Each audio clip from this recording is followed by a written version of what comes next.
Reborn. Evolving from Nothing Chapters 71 to 80. Chapter 71. Encounter. Dorian took a deep breath, taking in the earthy scent of the cave. The insides of the cavern were, as written down, huge. The stone ceiling was roughly 400 to 500 meters above his head, with a few long stalactites hanging from it. The walls were a dark brown, coated with clear or light blue ice, and a large number of glowing crystals. Tourmaline rock crystal, a common crystal formation supported by the laws of the universe. These crystals output a large amount of light by absorbing minute amounts of energy in their surroundings. They are most commonly found in caves or underground areas.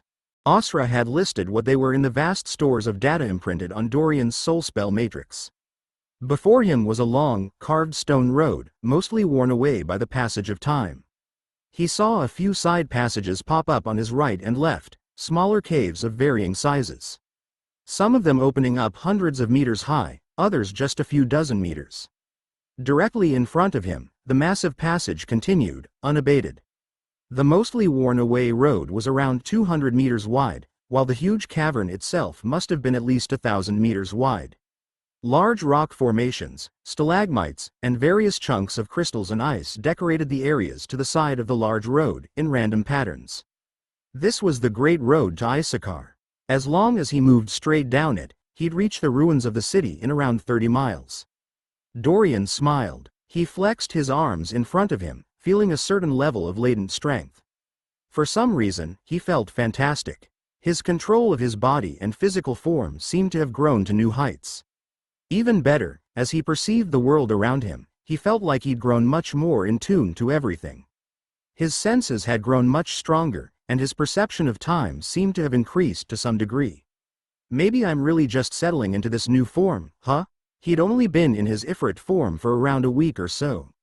If it kept up like this, however, he had no problems at all staying in this form for a while.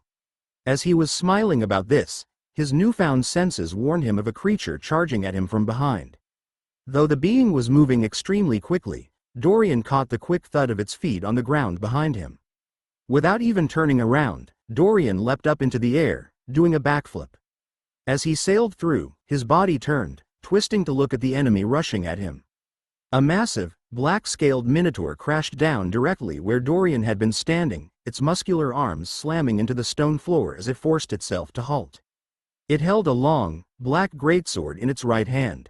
Contrary to Dorian's expectations, the stone floor remained almost completely undamaged despite the considerable impact, a few small cracks spreading out. It seemed to be made of some powerfully durable material or enchanted in some manner. Species: Grycon, desiccated. Class: Lord Class, early. Maximum energy level: 28,330. Oh, a Grycon, he noted, his eyes cool, unsurprised. Asra, what does the desiccated tag mean? He had a pretty good idea already, but figured it was wise to check.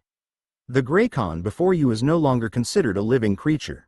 Its soul has been forcibly splintered, and it is a remnant of its former self, with less than half its living strength. Its physical form is therefore in a desiccated, weakened state. It is unable to borrow energy from the laws of the universe, or use magic. Asra replied. The conversation took only an instant, but in that instant the huge-scaled minotaur turned around, its body shivering as it roared. Grr! Its voice was guttural and deep, primal. The creature's body shivered for a second time, and, abruptly, it expanded, growing from its height of 3 meters to be roughly 3 times as tall, at 9 meters. Its scales, muscles, bones, everything on it grew with it. Dorian's eyes shined when he saw this. The expand ability in action, the ability only the Grycon race held. He absolutely needed to snag that. Worry not, Grycon, I will let your broken soul find rest. Species: Grycon, desiccated, expanded form. Class: Lord Class, middle. Maximum energy level: 54,330. The Grycon lunged forward, this time raising its great blade above its head. The sword, Dorian noted, had grown in size with the Grycon, despite not being part of its body. As he watched it bring its blade towards him, Dorian felt as if his mind had accelerated. Every single movement the beast made was laid out before him, almost in slow motion. Once again, Dorian marveled at the changes. He felt powerful, the world around him in perfect clarity, as if he had just woken up from a slow, sluggish nightmare. The difference between now and just a few days ago was stark to him. Dorian sidestepped the heavy greatsword, his eyes tracking it. In terms of physique, the Grycon before him undoubtedly outmatched his Ifrit body. His passive great strength ability boosted his strength by a decent amount, around 10% to 20%, but that would hardly be enough to face this creature head-on. Boom! A few small chips of stone shot into the air as the heavy blade slammed into it. The tremendous amount of force was barely enough to crack the abnormally tough stone ground. As the shockwaves of the attack settled, an idea came to Dorian that felt perfectly natural. Dorian activated his Flame Claws ability, but also simultaneously activated his Emerald Flames ability. Before this, Dorian had stuck to using one ability at a time, for the most part. He'd found it very difficult to concentrate beyond activating one ability, even with his increased mental power. While activating the abilities was something that came natural, it still required focus. His increased concentration and control, now, however, made it feel laughably easy. Whoosh! Brilliant, emerald green flames swarmed up Dorian's hands and arms, perfectly mixing with his Flame Claws ability. These green flames laced his hands, and formed claw-like shapes coming about an inch or so off them, 2.5 centimeters. Dorian sprinted forward, kicking off the sword of the Grycon as he did so. His body sailed through the air, landing on one of the bulging biceps of the more or less undead creature. Dorian's right hand plunged into the left shoulder of the Grycon, his emerald claw, as he decided to name it, melting through the outer scales of the creature. While his flames managed to pierce through the tough, outer defense of the Grycon, it had taken a second. The defensive prowess of the creature was no joke, and even his dragonfire couldn't instantly melt through it. Gra-r-r-r-r. The Minotaur slammed its head towards Dorian, its horns slicing through the air towards his chest. Dorian made a slashing motion with his hand, his emerald claw sending out a cutting wave of flame, into the shoulder of the Grycon. As he did so, instead of dodging backward, away from the horns of the beast, he jumped forward. Thud! The left arm of the undead Grycon fell to the floor, severed cleanly through by Dorian's emerald claw. At the same time, the hulking head of the scaled Minotaur slammed into where Dorian had been standing just a moment ago. The piercing, black horns of the creature missed Dorian's body as he sailed through the air by a hair's breadth, his exact control a thing of beauty. For a single moment, Dorian was perched right above the head of the Grycon. His eyes flashed. He instantly cast a spell. One he had been struggling with, the Earth-class flame sword that he had yet to fully cast successfully. The spell came forth before Dorian, and instead of casting it like he normally would, using energy from his soul spell matrix to form the symbols of magic he'd memorized that the spell used, he made a change. He manipulated the energy of his emerald flames, and used that as a substitute, forming the spell through it. Something he would have never thought of before, or even known was possible. Dorian mentally willed it to work, enforcing the power of his soul. The air seemed to shiver slightly. Almost immediately, a glowing, emerald sword of fire appeared in Dorian's hands, one that was far stronger than the Earth-class spell would normally be able to create. A sword made of pure dragonfire. A sword that Dorian plunged into the skull of the Grycon. Dorian flipped over in the air and landed smoothly, his body skittering across the stone floor as he came to a rest. He let go of the emerald flames that were still coating his arms and hands, feeling the comfortable heat fade. Thud! Before him, the body of the huge, hulking Grycon shrank inward, returning to its normal 3-meter height, as it collapsed, falling to the ground where it lay still. Defeated in an instant, Dorian smiled. A second later, his eyes opened wide as he looked at his hands in shock, feeling as if he had just woken up from a brief haze. What? He muttered. Did I just do that? He had just destroyed a creature that was more than twice as strong as him, and far bigger, with ease. Almost as if he was playing with it. He barely used any energy at all. His moves, his attacks, everything came naturally to him, purely by instinct. He thought about the tips and tricks that Helena had tried to teach him about combat. His actions then not only perfectly matched the advice he'd received, but even seemed to exceed it, moving with a level of strength and grace that could not be matched just by talent. What the hell? He muttered again. He smiled after a moment. This wasn't a negative development at all, in the grand scheme of things. Asra, has anything unusual happened to my mind or soul? He asked aloud, his eyes cool as he began to walk forward, looking at the corpse of the dead Grycon. Not that I can detect, no. Asra replied. Dorian smiled, feeling relieved. It seemed this really just was some type of latent power or instinct that came with his transformations. If he could fully master it, and gain awareness of this somehow innate sense of combat, it could prove truly useful. He stopped next to the now dead undead, bowing slightly. I hope you find peace in the next. Its existence as an undead was a tortuous one, according to the research he had done before coming.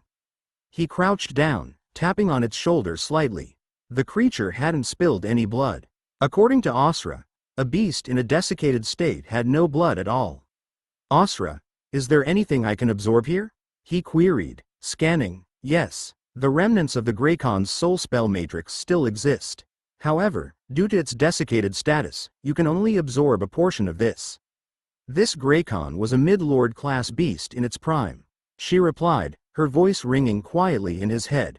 Do it. He returned immediately. It was weakened from mid-lord to early lord class, and unable to use magic, but was still a powerful fighter. According to the research Dorian had done, there should be far stronger Grycons here. This was only one of the weaker, outer ones. The deeper he got into the cave system, near the heart of their fallen civilization, the stronger foes he would encounter. Absorbing. Ifrit. Growth stage. 4 quarters, Elder Ifrit. Growth progress 10,281/0.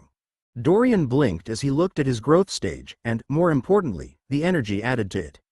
He grinned, pleased. These undead Grycons were virtually walking energy points, just begging to be absorbed.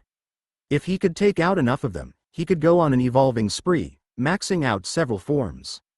What about the bloodline of the beast? He was able to absorb the bloodlines of creatures through their soul spell matrix, as well as through their blood itself. It is in a degraded state. If you absorb more versions of a Grycon soul spell matrix, I may be able to piece back together a full replica, and recreate the bloodline and its various abilities. Asra returned. Ah, just like the Mire Dragon. Got it. His Mire Dragon form had been in a degraded state when he first obtained the bloodline. He'd needed to hunt down several red salamanders to find traces of the bloodline, working to recreate it. Thud. Dorian looked up, a noise catching his attention. In the distance, the figures of 2 more scaled minotaurs appeared, both of them more or less looking identical to the Grycon he had just killed.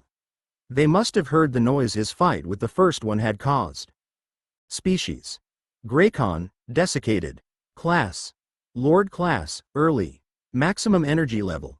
23,630. Species. Grycon, desiccated. Class. Lord class, early. Maximum energy level. 29,130. Dorian stood all the way up, stretching his arms, a smile still on his face. Brilliant emerald flames began to coat his arms once more. He waved at the approaching Grycons, motioning them forward. Come to Papa, my dear energy points. A small, dainty figure gasped in air, her chest heaving as she ducked over the ruins of a building, throwing herself forward. Her body blurred as she moved extremely quickly, her humanoid form agile. In a scant second, she had passed through the ruins of 3 large, collapsed stone buildings, and hid inside a 4th. She was covered in small gashes, drips of blood leaking from them. Slowly, warm light covered these wounds, a gradual healing process starting. I made it, the girl gasped, rubbing the small, tufted fox ears on her head. She took several deep breaths, wiping a sheen of sweat off her forehead. She moved over to the edge of the building she was hiding in. She was standing on a faded, upper floor, built entirely out of stone. The roof of the building had partially collapsed, leaving it exposed to the elements of the underground cavern. She peeked out the exposed gap, smiling dimly. A massive, widespread city spread out around her. Tens of thousands of ruined or collapsed buildings, covered in the glowing crystals that were found everywhere in the cave. Several giant stalagmites and stalactites could be seen, sticking up from the ground of the city, or drooping down from the ceiling, far above. Several buildings were built into or carved into these stone edifices, weathering the time far better than their counterparts. At the exact center of this city, a cool, moving stream of liquid ice could be seen, falling from the ceiling towards the ground. This liquid ice waterfall, a mystic, magical creation, stretched 200 meters wide, and continued falling into a large stone pit, streaming off to areas unknown. The Lightsworn Fox smiled, the humanoid form she was currently using shivering. She had reached her first safe haven, where she would have some respite from her pursuers. Even they would have to tread carefully here. For, one of the kings of the fallen Grycon race ruled this failed city. The ruins of the city of Issachar. Chapter 72. Shades. Phew. Dorian exhaled, catching his breath as he looked down at the corpses. 3 dead Grycons littered the ground. All of them, like the ones he had encountered before, were Lord class, at the early stage. Absorb M, Osra, he ordered as he bent down, kneeling from exertion. With these 3 killed, that would be 8 Grycons he had defeated in total over the past several miles. Ifrit. Growth stage. 4 quarters, Elder Ifrit. Growth progress 86,231 over 0. Not bad, Dorian muttered as Osra absorbed the leftover energy points and other remnants. He then walked over to the corpse of each Grycon, placing his hand on each of their oversized blades. Absorb, he muttered, using his will and commanding the energy in each blade to come to him. Immediately, a rush of energy filled him as he absorbed the latent power in each of the magic, shape-shifting swords. Ifrit. Growth stage. 4 quarters, Elder Ifrit. Growth progress 91,231 over 0. He smiled again. His store of energy was rapidly rising, something he could make great use of. Grandmaster class forms usually took around 60,000 points or so to fully max out. Dorian considered his quest for a moment. His main goal was to reach the Ember Gorge and gain enough energy to recreate a body for Will. A rough estimate of what this would take, according to Osra, could cost up to 15 million points of energy, or even more. A massive sum. He shook his head as he reached a conclusion. There was no point in saving up his points now. He needed to use everything he had to get stronger, and to increase his chances of being able to survive, and save Will. Stockpiling now would just decrease his odds. Dorian tapped his foot against the body of one of the Grycons. One of its scales popped off, landing on the ground. He reached down and picked it up, looking at it closely. It was dried out, but still tough and durable. The lack of blood in the bodies of the Grycons greatly lessened their natural defenses. In the 30,000 worlds, blood wasn't like the blood of Earth. The blood of any creature had certain magical properties, identifying it. These magical concepts couldn't be found anywhere else. Not on their skin, in various muscles, bones, or even in brain matter. Only in the blood itself of the beast, and any traces of blood found in parts of the body. Without blood or a soul spell matrix, no matter what parts of a corpse Dorian found, he would forever be unable to transform into its form. Osra, fully evolve my black ambient eagle form, he mentally commanded. His body began to shrink inward as his form changed, becoming a young black ambient eagle, about twice as large as his eaglet form. Acknowledged, Osra coolly replied, evolving to 3R, evolving to 4th growth stage. Black ambient eagle, growth stage, 4 quarters, great eagle. Growth progress 50,122 over 0. Dorian's body expanded as his physical form grew, elongating. His head reached a new height of nearly 3.5 meters, while his wingspan nearly quadrupled. His metal feathers took on a powerful, lustrous glow, having a tensile strength and power not present before. Dorian shook his body out as he felt this, greatly pleased. This was a form he could fly with, and feel relatively safe. Osra, can my black ambient eagle form combine with the berserker demon form? He queried as he transformed once again, returning back to his Ifrit form. Flying in the massive cave was possible, but it would be relatively loud and noticeable and draw attention. As his body returned to his Ifrit form, he scanned his environment, checking to make sure there was nothing trying to sneak up on him. No, Osra replied coolly. Dorian sighed and then shrugged. It couldn't be helped. All right, never mind, he began, cracking his fingers. Evolve me into a solar rock lizard. Dorian decided to run tests to see what the black ambient eagle could combine with later. Right now, his biggest priority was power. While he'd only managed to cover about 30 miles over the past 4 hours, a slow pace compared to his normal speed, this was largely because of Dorian's careful nature. The great road to Issachar was plagued with powerful Grycons. Over the thousands of years that this exotic world had existed, large numbers of the undead Grycons and giants had been killed or destroyed. Either by hunters or powerful warriors seeking treasure or by powerful people simply passing through. This had led to most of the weaker forces being wiped out, leaving mostly only the stronger creatures, at the Lord class and above. The Lord class was a dividing line for most forces. Most teams of hunters or the like would try to avoid battling with any Lord class foes, even ones that couldn't use the laws of the universe and were just physically at the Lord class level. For some reason, no matter how many Lord class Grycons or giants were killed, there always seemed to be more left. The mystery of Blizzaria, and its strange undead creatures, was an unsolved one. Despite this area being plagued by powerful creatures, Dorian had come to notice a few things. The undead Grycons were not a particularly sensitive race. He had snuck past several groups of 6 or 7 of the undead creatures, choosing to avoid any melees with a number greater than 3, just to be careful. As long as he kept low and quiet, it was reasonable, and even expected, that he could slip past the powerful undead. He had also snuck past 3 separate expeditions of hunters, some of them heading into various side passages that lined the Great Road. 2 of the groups had been entirely human, while the third was a smaller one led by a vampire and 2 Ethmen. He decided to avoid interaction with them. He would go his way, and they would go theirs. No need to make things more complicated than they needed to be. He shook the thoughts from his head as he focused on the present. The solar rock lizard was a creature he 100% needed to become and make use of, and starting his growth of it now was important.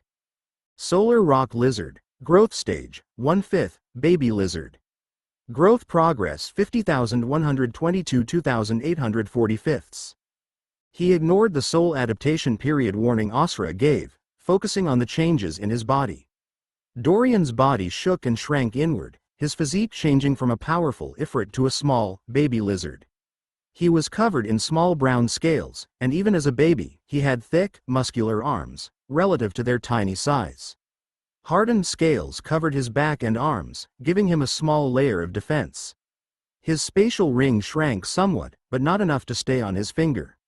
As a result, Dorian looped it around his lizard neck, as if it was a collar or necklace. Gui. He tried to speak aloud, and then shrugged, his small tongue slipping out and tasting the air. He wasn't able to speak normally in this form. I didn't get the ability yet. The biggest reason Dorian was excited for the solar rock lizard bloodline he had was related to the powerful ability it held. The Hyperion beam ability. He shrugged. He'd just have to wait out the hour adaptation period to fully grow the form and gain it. Dorian began to skitter off, his small lizard form hurtling down the Great Road. The miles fell away almost as if they didn't exist, Dorian found. His tiny body was only 3.5 inches, approximately 8.5 centimeters, long. Despite that, an impressive amount of power was packed into it, making it reach the peak of Sky Class thanks to his powerful soul spell matrix. He ate away at the distance constantly. He skipped past several more groups of Grycons, some of them moving in large patrols, others wandering aimlessly or in patterns Dorian couldn't understand. A few times he saw some even fighting each other, or making odd gestures as if they were communicating. Hundreds of side caves and caverns broke off from the huge one he was traveling, leading to various hidden houses, homes, and miniature villages. The western cave system was once a place that had been heavily populated. The closer he got to Issachar, the more Grycons he encountered, and subsequently avoided. As long as he stayed quiet, running on the edge of the Great Road, and hiding in the stone and rock when Grycons were nearby, he remained virtually undetected. Dorian had been moving for about 40 minutes, everything so far going perfectly, when it happened. He came upon a scene out of nightmare. The Great Road would occasionally swerve, or take slow, but noticeable curves. It was never a full or sharp turn, but one that curved enough that Dorian would be unable to see far ahead of him. In addition, his baby lizard form was low to the ground, already making visibility a pain, even with his enhanced eyesight. He had just been taking one of these corners, his small body hurtling forward, when he forced himself to come to a halt as he stared forward in horror. He had come upon a slaughter. A good dozen or so Grycon corpses could be seen, ripped to shreds and lying in disrepair near the left side of the Great Road. On the right side, however, the side Dorian was on, another collection of corpses could be seen. 2 vampires, and 13, as Dorian counted them, dead humans. A hunting expedition of sorts. The bodies were spread out, covered in red blood. Dorian could taste the fresh scent of it in the air. They had died relatively recently. The only way he was able to tell they were human or vampire was thanks to Osra scanning them. To Dorian, they were all bloody corpses, covered in so many wounds and melted burns, it almost made him gag. Several of them were clutching swords, a few wielding wands or staffs. Osra stated that most of them had been at the Grandmaster level, a powerful elite team. The 2 vampires had been pseudo-lord class. Thankfully, his baby lizard form seemed to have given him a far stronger stomach than he had had as a human, and he managed to maintain himself. How did they kill the Grycons, though? He wondered, turning to look at the dead scaled minotaurs. The weakest among them was bound to be lord class. A party of Grandmaster class humans and vampires should be outmatched by far. There was a reason all the expeditions Dorian had seen were small, secretive ones. Pathetic. Dorian skittered off into the rocks on the side, hiding as he heard a voice speak.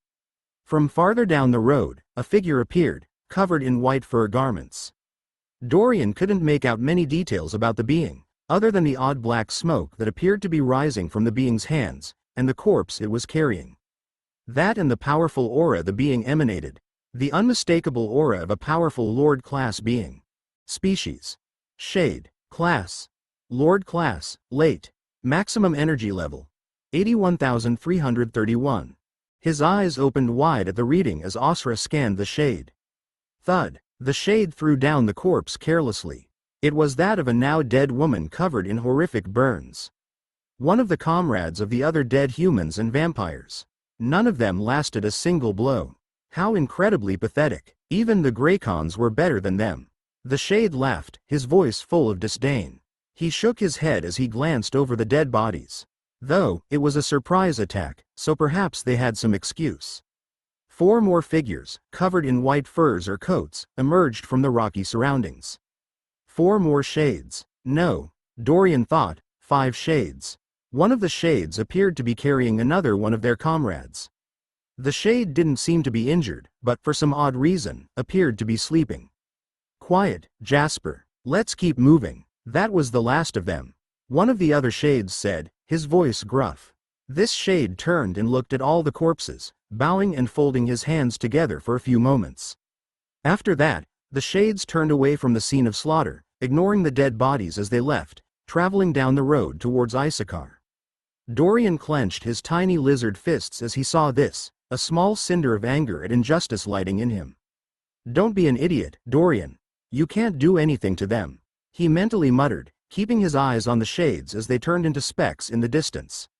Still, the ember of resentment and anger at wanton slaughter stayed lit in him as he burnt the image of those shades into his mind, especially the one that had laughed as he threw the corpse. He turned to look at the dead bodies with a sigh. He then waddled forward out of the stone surroundings, towards the dead Grycons. He might as well make use of the energy and bloodlines they left behind. Chapter 73. A Meeting of Proportions. At the same time that Dorian was approaching the corpses of the dead humans and vampires, his baby lizard form scampering across the cold ground, very far away, an epic battle was about to reach its conclusion. The lesser planet of Tella was sparsely populated, and for good reason.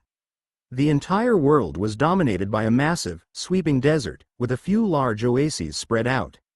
This planet was under the control of the Graal Alliance, a large-scale alliance of beasts and beast-like humanoids that controlled roughly 6,000 planets. On this planet, a battle had been raging for days, of such devastating proportions that the weather of the entire globe was affected.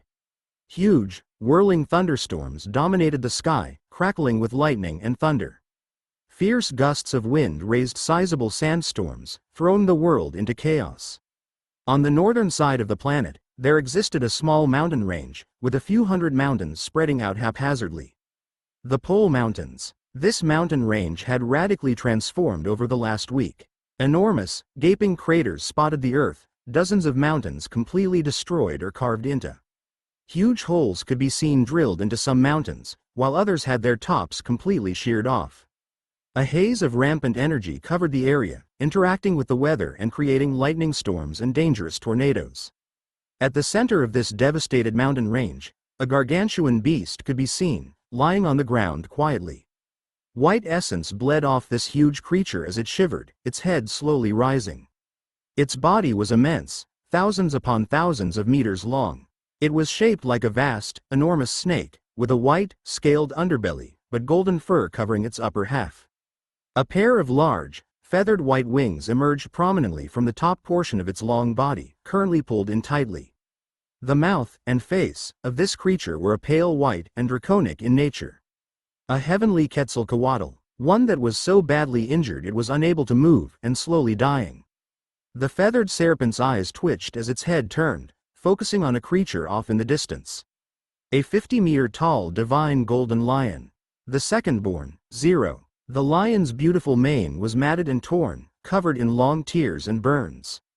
Despite that, faint sparks of light flowed comfortably from it, maintaining its majestic air, and it stepped forward with confidence. A faint, incomplete image of a glassy white halo could be seen, floating around its head.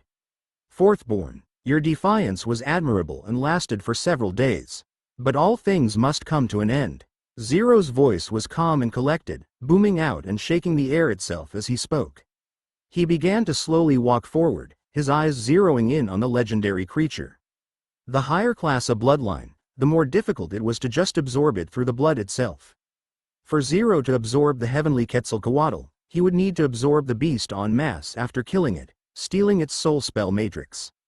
Some king-class creatures, like the heavenly Quetzalcoatl, didn't even bleed blood, while others bled blood, but would require so much to form a complete bloodline that it would essentially require their death, or a long, continuous bleeding session.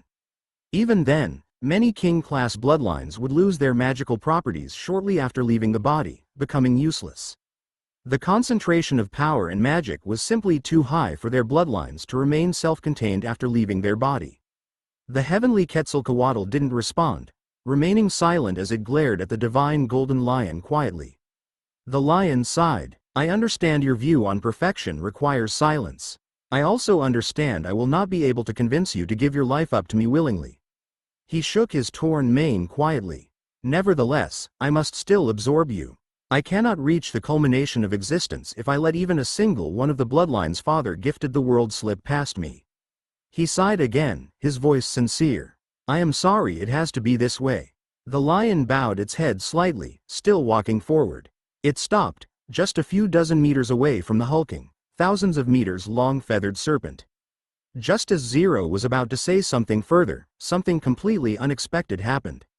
From out of nowhere, a monkey landed on the ground, between the lion and the dying serpent. This monkey was about the size of an average human.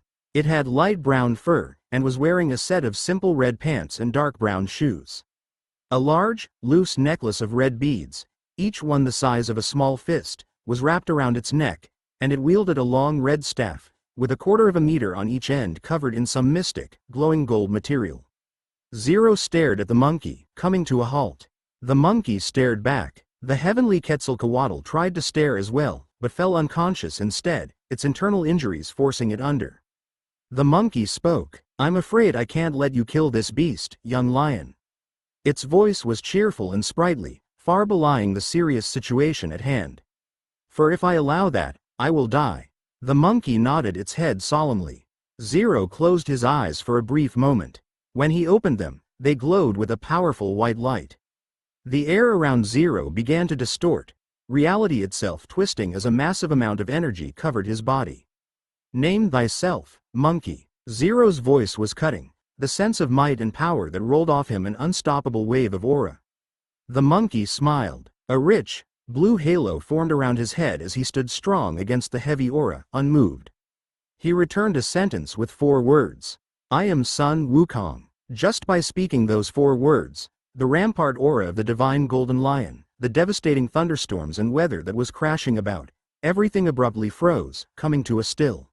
The planet entered a state of deathly stillness, the weather fading. As Zero faced off against Sun Wukong, a monkey that fought against the Wizard King, and single-handedly forced him to a draw. A beast born with a divine ability never before seen in the 30,000 worlds. The eyes of God, a power that let him see the best possible course of action in any and every situation, in any moment, and showed him exactly what he needed to do to follow it and succeed, as well as the consequences and results. An ability that not only manipulated fate, but allowed Sun Wukong to see through fate entirely. Sun Wukong, the Monkey King. The almighty ruler of the Graal Alliance. Dorian tapped a toe against one of the Grycon corpses. The now dead undead was covered in large burns that seared into its body, melting the tough scales that coated it. The corpse was badly mangled, but still very recognizable as a Grycon. Osra, is the soul spell matrix of the Grycon still present? He mentally queried, scanning. No. Dorian blinked at the unexpected answer. Usually, the soul spell matrix of a beast would remain present after its death, at least for 20 or 30 minutes. After that time period, unless it was preserved with magic, the creature would be liable to have their matrix dissipate. He looked at the corpse, not understanding. Maybe the damage it took was too severe? If a body was destroyed badly enough, the soul spell matrix could fall away directly, without staying behind. He checked the rest of the Grycons and got the same odd result. The soul spell matrices, or the splintered remains of them that should be present, were all gone. It wasn't a total waste, however. Dorian managed to find several of the magic sword artifacts the Grycons carried, perfectly intact. He found a couple more that were damaged, but most of them were in fine condition. He quickly absorbed the energy from each of these, pleased with the results. Solar Rock Lizard. Growth Stage, 1/5, Baby Lizard. Growth Progress 58,842 2,845. Not bad. The energy gains were there. He only had about 15 more minutes till he could work on evolving his Solar Rock Lizard form. Dorian skittered off towards the downed humans and vampires. They were covered in the same type of burn wounds as the Grycons. The injuries were gruesome to look at. Much like the Grycons, none of their soul spell matrices remained either, an oddity. However, their bodies still had blood in them, and Dorian absorbed a few of their bloodlines to check. Their bloodlines were still intact, but Dorian already had the species recorded, true vampire and human. As for artifacts or spatial pouches or rings, anything they had seemed to have been destroyed in the fierce battle. None of their tools were as durable as the magic swords the undead Grycons wielded. Dorian bowed his head for a moment of silence in respect for their deaths, and then turned back down the road, slinking off towards Issachar. He moved carefully, not wanting to overtake the group of shades that had left earlier. Despite that, he once more began to eat up the distance, not catching sight of them as he ran. The undead Grycons paid no attention to a tiny baby lizard like him, giving him essentially free rein as long as he was careful. His speed now outpaced his speed in his Ifrit form, despite the large gap in size and power. He was able to run at full speed here in his tiny lizard form, unlike his careful prowling as an Ifrit. Seconds turned to minutes, and soon the last 15 minutes had passed. Soul adaptation period complete, Osra helpfully informed him, her voice ringing softly in his mind. By this point, Dorian had managed to cross the last remaining distance down the Great Road, conveniently skipping over a good 200 or so wandering Grycons. The closer he got the city, the larger the groups of Grycons moving about. He didn't find any other expedition teams. Most of the explorers that set off for Blizzaria would stay on the outskirts of the cave systems, exploring the exterior ruins.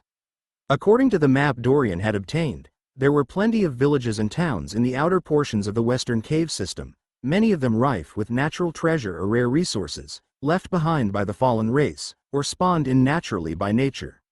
All right, don't evolve me yet, Dorian ordered as he looked forward. Osra could hold off on evolving him for at least a minute or two, as long as he didn't switch forms, though any longer than that and he'd need to spend energy points suppressing his growth. Standing right in front of him was the exit of the Great Road, and the entrance to the Cavern of Ice, where the city Issachar could be found. The Great Road was a wide, open and long cave passage. It exited into a vast cavern that stretched for dozens of miles into several directions, with long stalagmites and stalactites dispersed throughout, creating a huge, open plain divide by those pillars. Ice and frost covered large portions of the ground, as did the tourmaline crystals, lighting the area up. The exit was just a hole in the wall, albeit a 500 meters wide and several hundred meters tall hole in the wall. A few Grycons could be seen standing in the middle of the hole, as if on guard. Dorian snuck out past the hole by climbing the side of the cave, his tiny body virtually undetectable. He scampered forward several hundred meters, and then several thousand meters away from the exit, eventually finding himself a safer location. A collection of stone ruins, built into the wall of the cavern of ice, spread out around Dorian as he settled in, sitting atop a small, damaged stone pillar. He took off the spatial ring he held, placing it on the ground. "Evolve me now, Asra," Dorian commanded, now that he was out of sight of any potential enemies. Evolving to the second GR.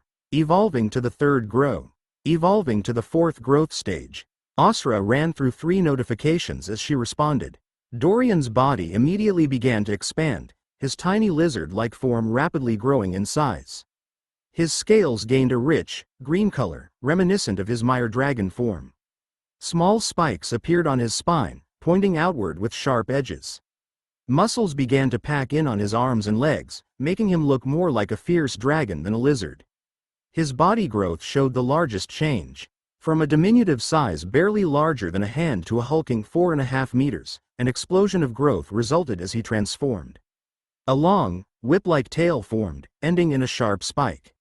Rawr! Dorian's throat rumbled as he grunted quietly, a low, guttural sound. He shook out his body, snagging the spatial ring he'd set on the ground. The stone pillar he'd been sitting on collapsed slightly, crumbling to the floor. It wasn't nearly as durable as the Great Road had been. "Oh, I can speak?" Dorian realized, his smile sharpening as he unintentionally took on a vicious grin. A very human smile on such a large lizard couldn't help but look terrifying. "Rawr, I am Reptor, hear me Ruar," he mimed quietly, enjoying the new form. New ability gained. Ability: Hyperion Beam. This rare ability, found in a very limited number of creatures, allows a being to hypercondense energy in the air into a deadly orb of raw power, and then direct this energy in a concentrated beam.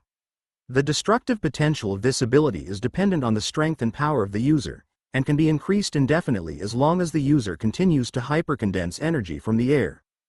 Snagged it. Dorian grinned in delight as he felt the knowledge of the ability settle in on him. This was the only powerful ability the Solar Rock Lizard had, but one that was well worth acquiring. Ever since he'd seen the mutated Solar Rock Lizard shoot what was essentially a laser beam at him on Taprisha, Dorian had made a mental promise to acquire that power. Partly because he wanted to be able to shoot laser beams too, but also partly because he was impressed by how strong an attack it was.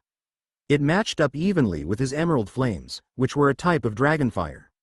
His Emerald Flames were limited in scope, however, while the Hyperion Beam could be charged and shot out to incredible heights of power.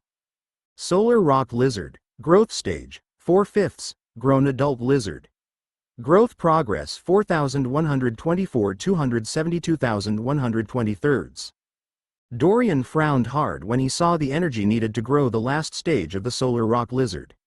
He remembered, then, that the beast was a pseudo-lord class creature with a bloodline that could naturally reach that level of power. Dorian had never actually acquired a bloodline on its own that reached that stage. All of his powerful forms were the result of him combining and experimenting with various bloodlines. When he combined bloodlines, he only needed to spend a few thousand points of energy to merge them. No matter how powerful the class it resulted in, his form would always be completely maxed out in terms of growth as a result of his unique soul spell matrix. He shrugged. He would finish maxing it out while he was traveling, it was not a worry. He had already acquired the most important power from the bloodline anyway. Dorian snapped his fingers, and immediately his body shifted once more, shrinking inward as his Ifrit form reappeared. His Solar Rock Lizard form was powerful, but ultimately not as strong as his Lord-class Ifrit form. He put his spatial ring on his finger, turning his eyes to the west, towards the city he could barely make out in the distance. Boom! Thud. Just as Dorian was about to set out for it, a resounding shockwave shook the air next to him, blasting into him and throwing him backwards. Dorian twisted and fell, head over heels as he flew a dozen meters through the stone ruins, smashing into several stone pillars and destroying them. Shards of rock and ice shot into the air, pelting him as he came down. What the hell? Dorian agilely twisted his body as he forced himself to land, digging his right clawed hand into the ground. He tore a small hole in the stone earth as he came to a forcible stop, looking upward in shock. The ruins Dorian had been resting on were built into the side of the huge cavern, right next to one of the many large passages that led into it. Standing in this passage was the largest creature Dorian had ever seen. A one-armed skeleton, covered in ice, stood roughly 220 meters tall, so incredibly gigantic Dorian could not even clearly make out the head of the creature. All he could see were a collection of long, pointed horns, and a strange blue glow that was emanating from the eyes of the creature. Wielded in its single arm was an extraordinarily large black blade, at least 100 meters long and a half-dozen meters wide, that had been thrust into the ground within the ruins. The resulting shockwave from the impact had sent Dorian flying. Species: Giant four-horned variant, desiccated. Class: King class, late. Maximum energy level: 2,458,882. Dorian's eyes opened wide as he looked at the undead being, his entire body freezing, not daring to move. He drew upon his will, a sheen of sweat covering his Ifrit form's forehead as he put everything he had into becoming as invisible and unnoticeable as possible. The enormous skeleton had come to a pause. Its head shifted slightly as it turned, glancing down in Dorian's direction. The blue glow from its eyes was clearly visible to Dorian, as were the collection of wide horns on its head, giving it a faintly demonic appearance. The back of the creature seemed to be completely coated in ice, as did parts of its chest and legs. Dorian felt his heart seem to seize over as it looked at him. After a split second, the giant turned away, its attention focused on the city far in the distance. It began to step forward, its movements surprisingly quiet for a being so large as it thudded off, stalking forward towards the city in the distance. Chapter 74. Arrival at Issachar. Dorian breathed a deep sigh of relief, the horror in his heart fading as he watched the monstrous skeletal giant move off towards the city. He recognized the king-class undead from the research he'd done before coming. On Blizzaria, there were a nigh uncountable number of Lord-class undead, a testament to how powerful the fallen Grycon and fallen giant race were. The Western cave system was originally home to the Grycon race. Most of the enemies Dorian would encounter would therefore be undead Grycons. However, there also existed marauding undead giants that would sweep through the caves, waging their eternal war against the Grycons. No matter how many Grycons or giants died, there were always more remaining. A few of the undead on the planet had gained some renown, sticking around for thousands of years. The skeletal giant Dorian had just encountered was one of those legends. The one-armed iron giant of the fallen giant race. A masterful swordsman that, even in death, was still able to grasp hold of the law of cutting, and wielded a gargantuan sword made out of thorin iron, an extremely rare metal. The same law the sword-wielding vampire that had fought against the 11th born, and one of Helena's allies, studied. The vast majority of the dead on Blizzaria remained unable to touch the power of law and had their strength lowered to the early or mid-lord class, through sheer physical strength. Whoosh, thud, thud, thud. Dorian watched as the right arm of the iron giant blurred, flicking its wrist. Despite its huge size, the being moved with a speed that was astonishingly fast. 3 separate Grycons were sent flying into the air, their bodies torn apart from a single blow. The giant's arrival had not gone unnoticed, despite its abnormally quiet nature. Dorian could make out several groups of Grycons approaching it fearlessly, their bodies expanding in size as they charged. Some of them grew to be 13 or 14 meters tall, and Dorian even saw one that was roughly 20 meters tall. The closer he got to the city, the stronger undead he saw. Despite that, it still remained a fact that no matter how much taller the Grycons made themselves, the iron giant stood roughly 220 meters tall. Waves of Grycons attacked, and waves of them were destroyed. Dorian eyed the field of mostly destroyed scaled minotaur bodies, looking at the various corpses. Most of them were destroyed beyond use, but he might be able to scavenge some energy. Thud. Dorian blinked as a loud noise rang, off to his right. A quartet of large, scaled Grycons had appeared, climbing up onto the ruins. Behind them, Dorian could make out at least 20 more Grycons, of varying strengths and size. They'd been drawn here by the giant's arrival, and seemed to be patrolling where it had emerged from. Dorian also noticed that the rocks and ground that the iron giant had destroyed when it planted its sword near him were starting to reform and repair themselves, an odd, magical sight he'd heard of in his research. The lands in the cave systems would automatically repair themselves after taking significant damage. Oh, that's not good, Dorian muttered as he and the Grycon made eye contact. He took a deep breath, his chest heaving with exhaustion. It had been many hours since he last slept. The sheer effort of transforming, fleeing, and fighting so long was starting to take its toll on him. Grr, the Grycon snorted, raising the same type of greatsword every scaled minotaur seemed to possess. Without even waiting for a response, Dorian turned his body and sprinted off away from the Grycon, hurtling towards the edge of the ruins. Behind him, he made out the frenzied stomps of the 4 close Grycons as they gave chase, rushing after him. I won't outrun them, they'll just draw the attention of other Grycons in front, he swore, turning his head back briefly. The creatures weren't particularly fast in most cases, but if they were running in a straight line, they could pick up speed quickly. Should I use the Berserker Demon? The form remained untested, but was one that he had faith would clean ship with these Grycons, especially if he combined his various abilities. He frowned as he looked around, dismissing the idea. More and more Grycons were starting to head towards him here. He didn't want to risk testing his form in such an unstable environment. All right, he said aloud, shrugging. Plan B it is. He reached the very edge of the ruins. The stone platform he was standing upon was raised up on the cave wall a good 30 or so meters. As he reached the edge, Dorian pulled on every fiber of muscle in his being, hunching downward. And then exploded upward, his body hurtling through space as he crashed through the air. Whoa, whoa, Dorian yelped aloud, a rush of excitement filling him as he sailed through the underground sky, flying high. The roof of the cavern he was in was far, far above him, more than 1,000 meters away. As his body launched, he flew at least 100 meters high in the sky, 130 meters after he considered the boost from the ruins being above the ground floor. Grr! Behind him, he heard the snarling yells of a few of the Grycons as they jumped after him. Switch! Dorian muttered, his eyes flashing. Immediately, in midair, his body morphed and shifted, his ifrit form transforming as he gained a pair of metallic wings, a sharp beak, and gleaming beady eyes. His black Ambian eagle form. Dorian shook out his feathers and flapped harder, pulling himself high into the air as he began to fly. Behind him, several of the Grycons had expanded and leapt after him. Unfortunately for them, their sheer body size and the heavy scales that coated them, alongside their huge great swords, weighed them down. None of them were able to clear 20 meters above the ground, let alone 100 meters. Dorian flapped harder and harder, enjoying the sensation of flight.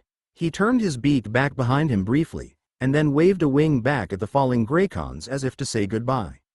His body twisted and fell 10 meters through the air before he regained control of himself, remembering he didn't have hands, and that waving a wing was stupid. He soared until he was roughly 700 to 800 meters high in the air, well above any of the Grycons, or even the Iron Giant down below, but still far from the ceiling up above. He began to coast forward, slowly headed for the ruined city in front of him. All right, good, he thought, his eyes gleaming as he began to go over his plans. I can take one of several paths from here.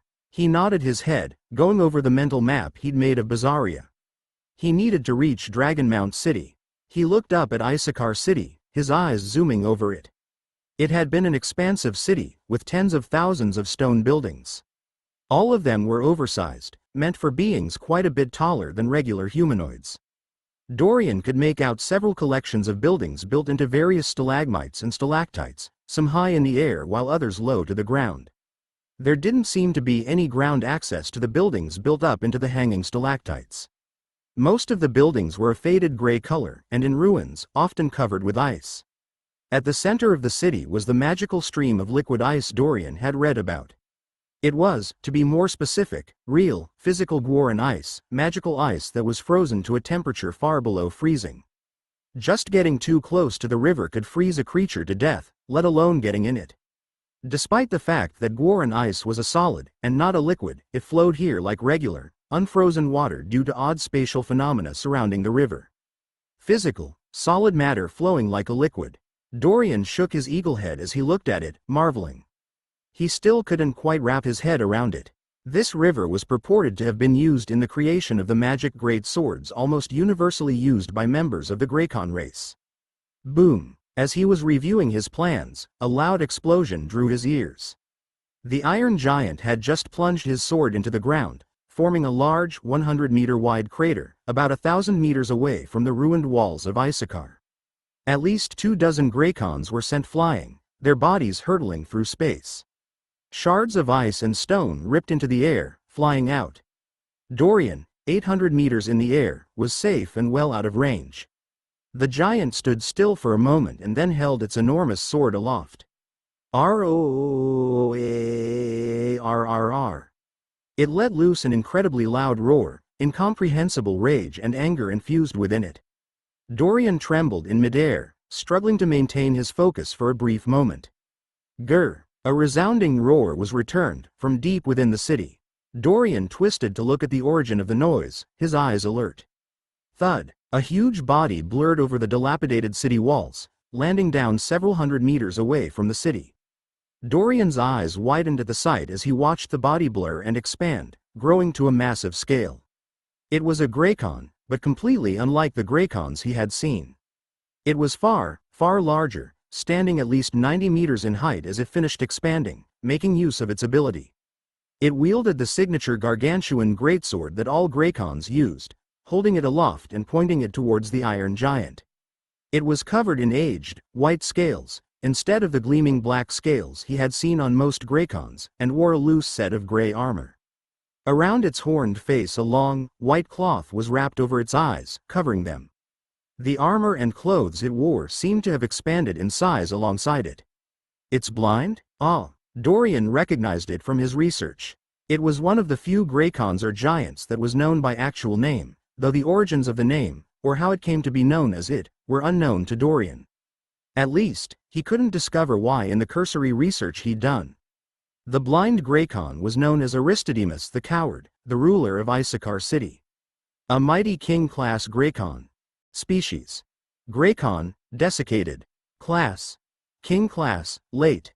Maximum energy level: 2,314,630. Dorian watched as the two king-class warriors approached each other, the air around them trembling. He also noticed that the ground in the massive crater formed by the Iron Giant was slowly starting to repair itself, the broken stone and ice were forming. After a second, Dorian turned away and began frantically flapping towards Issachar. He realized, then, that he was far too close to the warriors. Boom! Behind him, Dorian felt more than heard a concussive shockwave spread out as the two king-class fighters slammed into each other, throwing up enormous explosions of ice and stone shrapnel. Boom! Boom! Boom! Dorian's body twisted and turned as a chaotic flurry of air currents ran flush against him, a battle of vast scale taking place behind him. He struggled to maintain himself, his body beginning to nosedive. Even his steady wings ability was of little use, the unreasonable currents throwing everything asunder. Arcs of wind slashed out in random intervals as the two swordmasters sent out riveting attacks, splitting the air. Both of the ancient warriors had studied the law of cutting, and infused their understandings of that law into their strikes, giving them devastatingly powerful potential. Colossal, gaping holes were carved into the ground and ice nearby, several stalactites and stalagmites completely severed. Damn it, Dorian swore, and then shifted forms as he was whiplashed downward, unable to maintain flight. Perhaps if he'd been born a black Ambian eagle, his natural flight instincts could have saved him. As it was, even with the innate understanding he gained for flying in this form, he didn't consider himself an expert. Dorian's body expanded, growing to stand more than 6.5 meters tall as he transformed into his giant mire dragon form. If there was one form Dorian was confident could take falling a great distance without serious injury, it was his huge, resilient giant mire dragon form. The wind buffeted Dorian brutally as he tried to hold his wings out, his large body shuddering back and forth. He had managed to fly over Issachar City in the midst of his struggles and was hurtling down towards it. At the moment, he was roughly 200 meters above the city and descending fast. As he sailed downward, he felt an odd, tingling sensation. One that went to his core, his soul.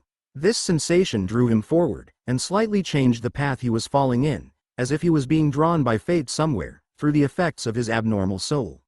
A few more seconds passed as Dorian tried to gain control of himself. At the very last second, just a few dozen meters above the ground, Dorian managed to right himself, the chaotic winds dying down as he reached just above the city proper. Unfortunately, all he managed to do was slow his descent. He winced as his giant mire dragon form smashed down hard into one of the stone houses, obliterating it. Thud. Oh, he mentally swore as he collided with one of the many houses, feeling large amounts of stone rip into his scales. Warm blood poured out as he came to a rest, covered in bruises and small injuries. A small cloud of gray dust rose into the air, obscuring his vision. Switch. He mentally cursed, feeling his body shift. He returned to his Ifrit form. Dorian winced as he got to his feet. The injuries from his giant mire dragon form transferred to his Ifrit form, leaving him in a pretty injured state. His right arm felt as if it was broken and he'd cracked at least 3 ribs, if not broken them as well. Apart from that, as well as the bruises and scratches that covered his body, he was in a good condition. His regeneration kicked in as his body set about repairing. Dorian took a few breaths, a feeling of tiredness trying to overwhelm him. He needed to find a place to hide away and rest. He fiddled with his spatial ring, making sure it was secure for a brief second. He then looked around, gathering his bearings.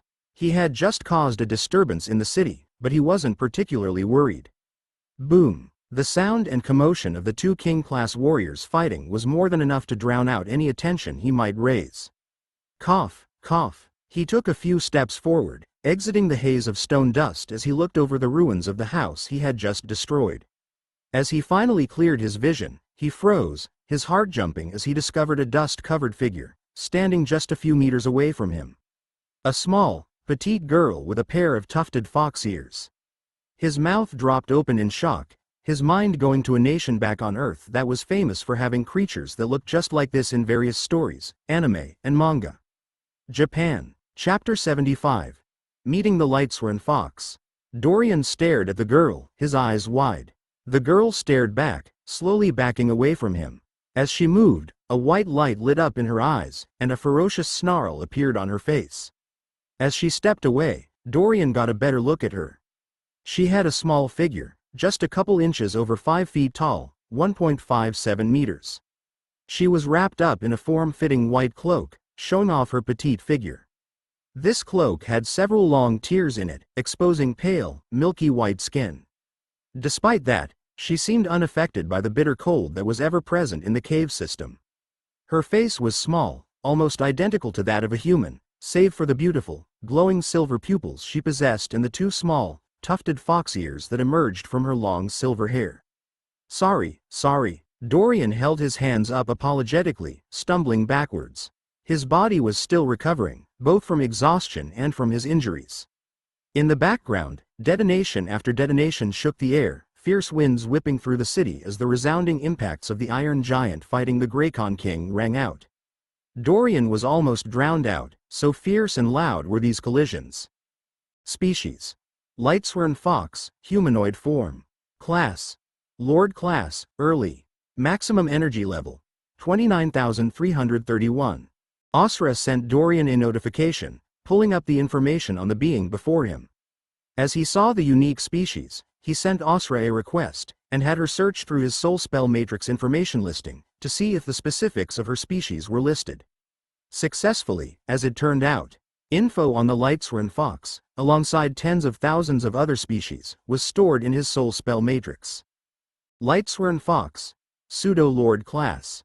Maximum energy level: 1,882. Ability: White-Clawed Strike, touching light, humanoid form. A creature of legend, Lightsworn Foxes are abnormally rare. They only have a chance to be born on the universal equinox, a day that happens only once every 912 years. Due to their extreme rarity, they are regarded by some as a cursed species, forever unable to find an equal mate, doomed to a life of loneliness. This species is especially renowned for its unique ability, touching light, a power that allows users to manipulate light as if it was solid or liquid matter. By doing so, any tool crafted would hold incredibly powerful heat signatures, nearly equal to the strongest dragonfire in existence, black gold flames. The ability does not grant the user the power to spread widespread destruction as with dragonfire, and the heat signature is self-contained within the crafted tool. Spry and wiry, Lightsworn Foxes are extremely fast and capable of agile movements. Their muscles are dense and tensile, concentrating a large amount of strength in a small form. Their regenerative powers are their main weakness, with weak to normal regenerative strength. The Lightsworn Fox maximizes its natural growth at the Pseudo-Lord class. Wow, that's a powerful ability. Dorian's eyes widened as he looked over the entire listing of info in a split second, his mind processing all of it innately. He also was surprised by the natural growth of the Lightsworn Fox.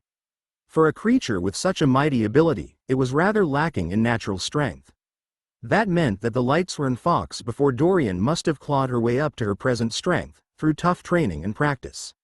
Unlike most humanoids, it was much more efficient for beasts to increase their energy level through physical training and practice, as opposed to studying magic. To break through to Lord class, most beasts would study either inherited memories or mystic arts taught by their parents or seniors. Those with Lord class bloodlines were usually able to use the innate understanding their bloodline held for one specific law to help break through. Lord class creatures in the wild were extremely rare, however, simply due to how difficult it was to study the laws of the universe without guidance. Creatures that achieved power on par with Lord class beasts simply through physical strength and natural growth, without using the laws of the universe, were rare. The undead Grycons were one such example, as was Dorian himself. His Ifrit bloodline gave him a natural sense for the law of fire. However, without guidance on how to study the laws of the universe, or intense practice with fire magic, he was at a bit of a standstill on achieving an understanding of that law. He was working on that, by practicing magic, but he had a long way to go. He had still managed to forcibly raise his soul spell matrix to the Lord class using energy points, but he couldn't be considered on par with the legendary Ifrits of old, the rulers of flame. Most Ifrits of old would only break through to the Lord class after gaining a deep understanding of the law of fire. His unique soul spell matrix gave him a bit of a shortcut. He took one last glance at her species info.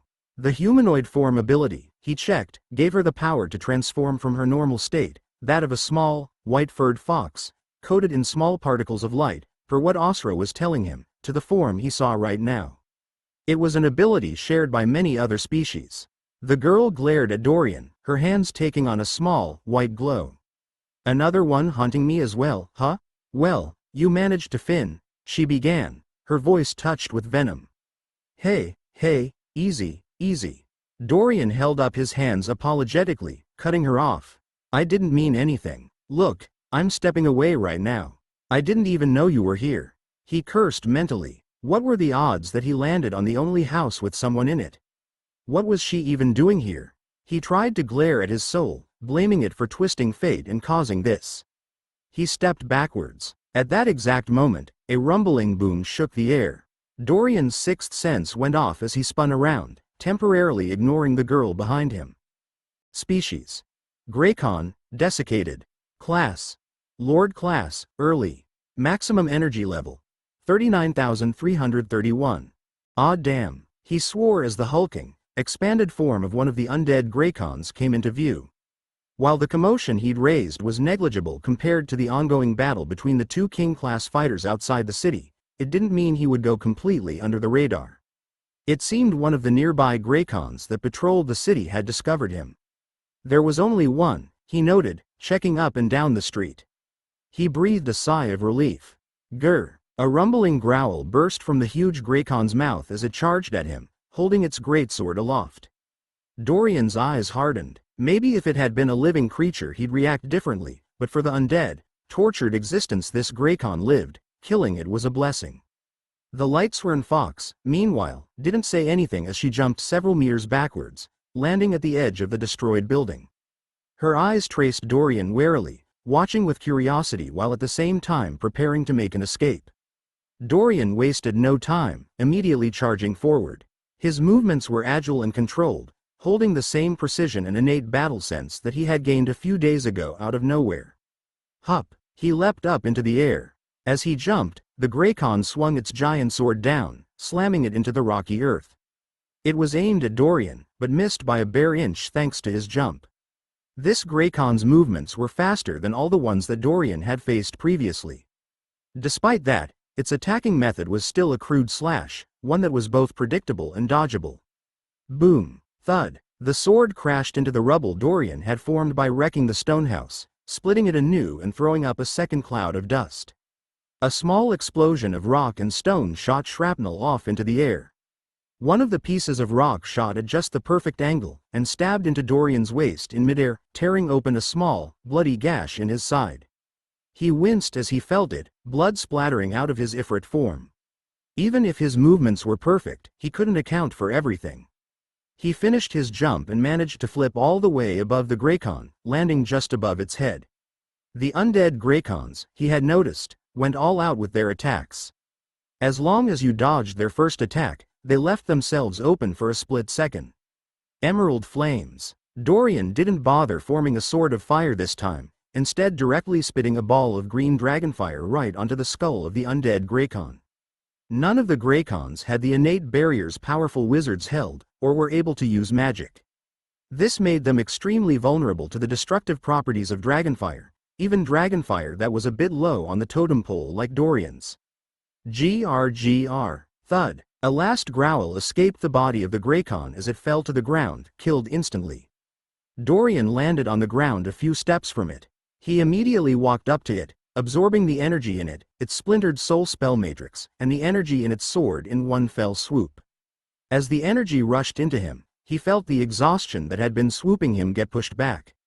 He became more alert, his energy levels rising. His first few fights with undead Grycons had been stressful and tiring, even with his innate sense of combat. Now, however, it felt almost too easy. He thought, feeling the last dregs of exhaustion slip away. If I keep absorbing energy, maybe I'll never need to sleep again? He frowned at the thought.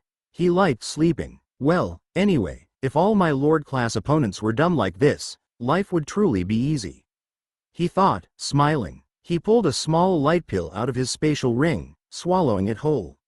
He'd managed to keep his spatial ring safe and secure while changing forms, a force of habit now. The healing magic would work with his regenerative powers, but it was a rule in the 30,000 worlds that the stronger a being's natural regenerative strength, the less effect healing magic would have on them. It was a trade-off of sorts, one dictated by the laws of the universe. Maybe I should try switching forms to one that doesn't heal as quickly? He wondered how it would interact, considering his unique soul spell matrix. The Lightsworn Fox girl, meanwhile, had her eyes glued to Dorian's body. When he unleashed his emerald flames, incinerating the Grycon, her eyes had lit up, a hint of excitement forming in them. She jumped down from her perch, approaching Dorian slowly. The white glow faded around her hands, returning to normal. Dorian turned around. Look, sorry, I didn't he began, but was cut off by her, this time. Thanks for helping kill the Grycon.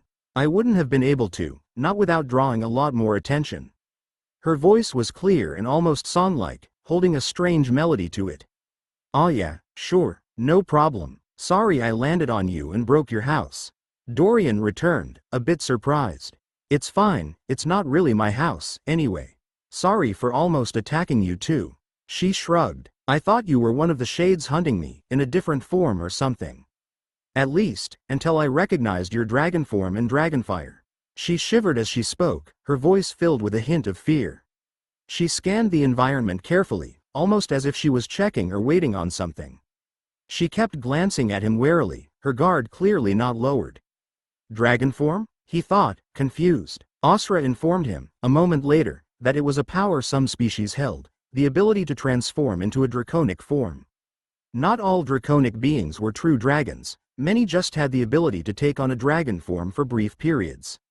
It seemed the girl in front of him had mistaken him for a creature like that. Well, he thought, shrugging. He wouldn't correct her. No, it's fine, I sorta landed on the house you were in. Wait, shades hunting you? As he heard what she said, he frowned, his eyes hardening. Are they a group of powerful, Lord-class shades? Wearing long white furs? He briefly described the group he had seen near the slaughtered expedition.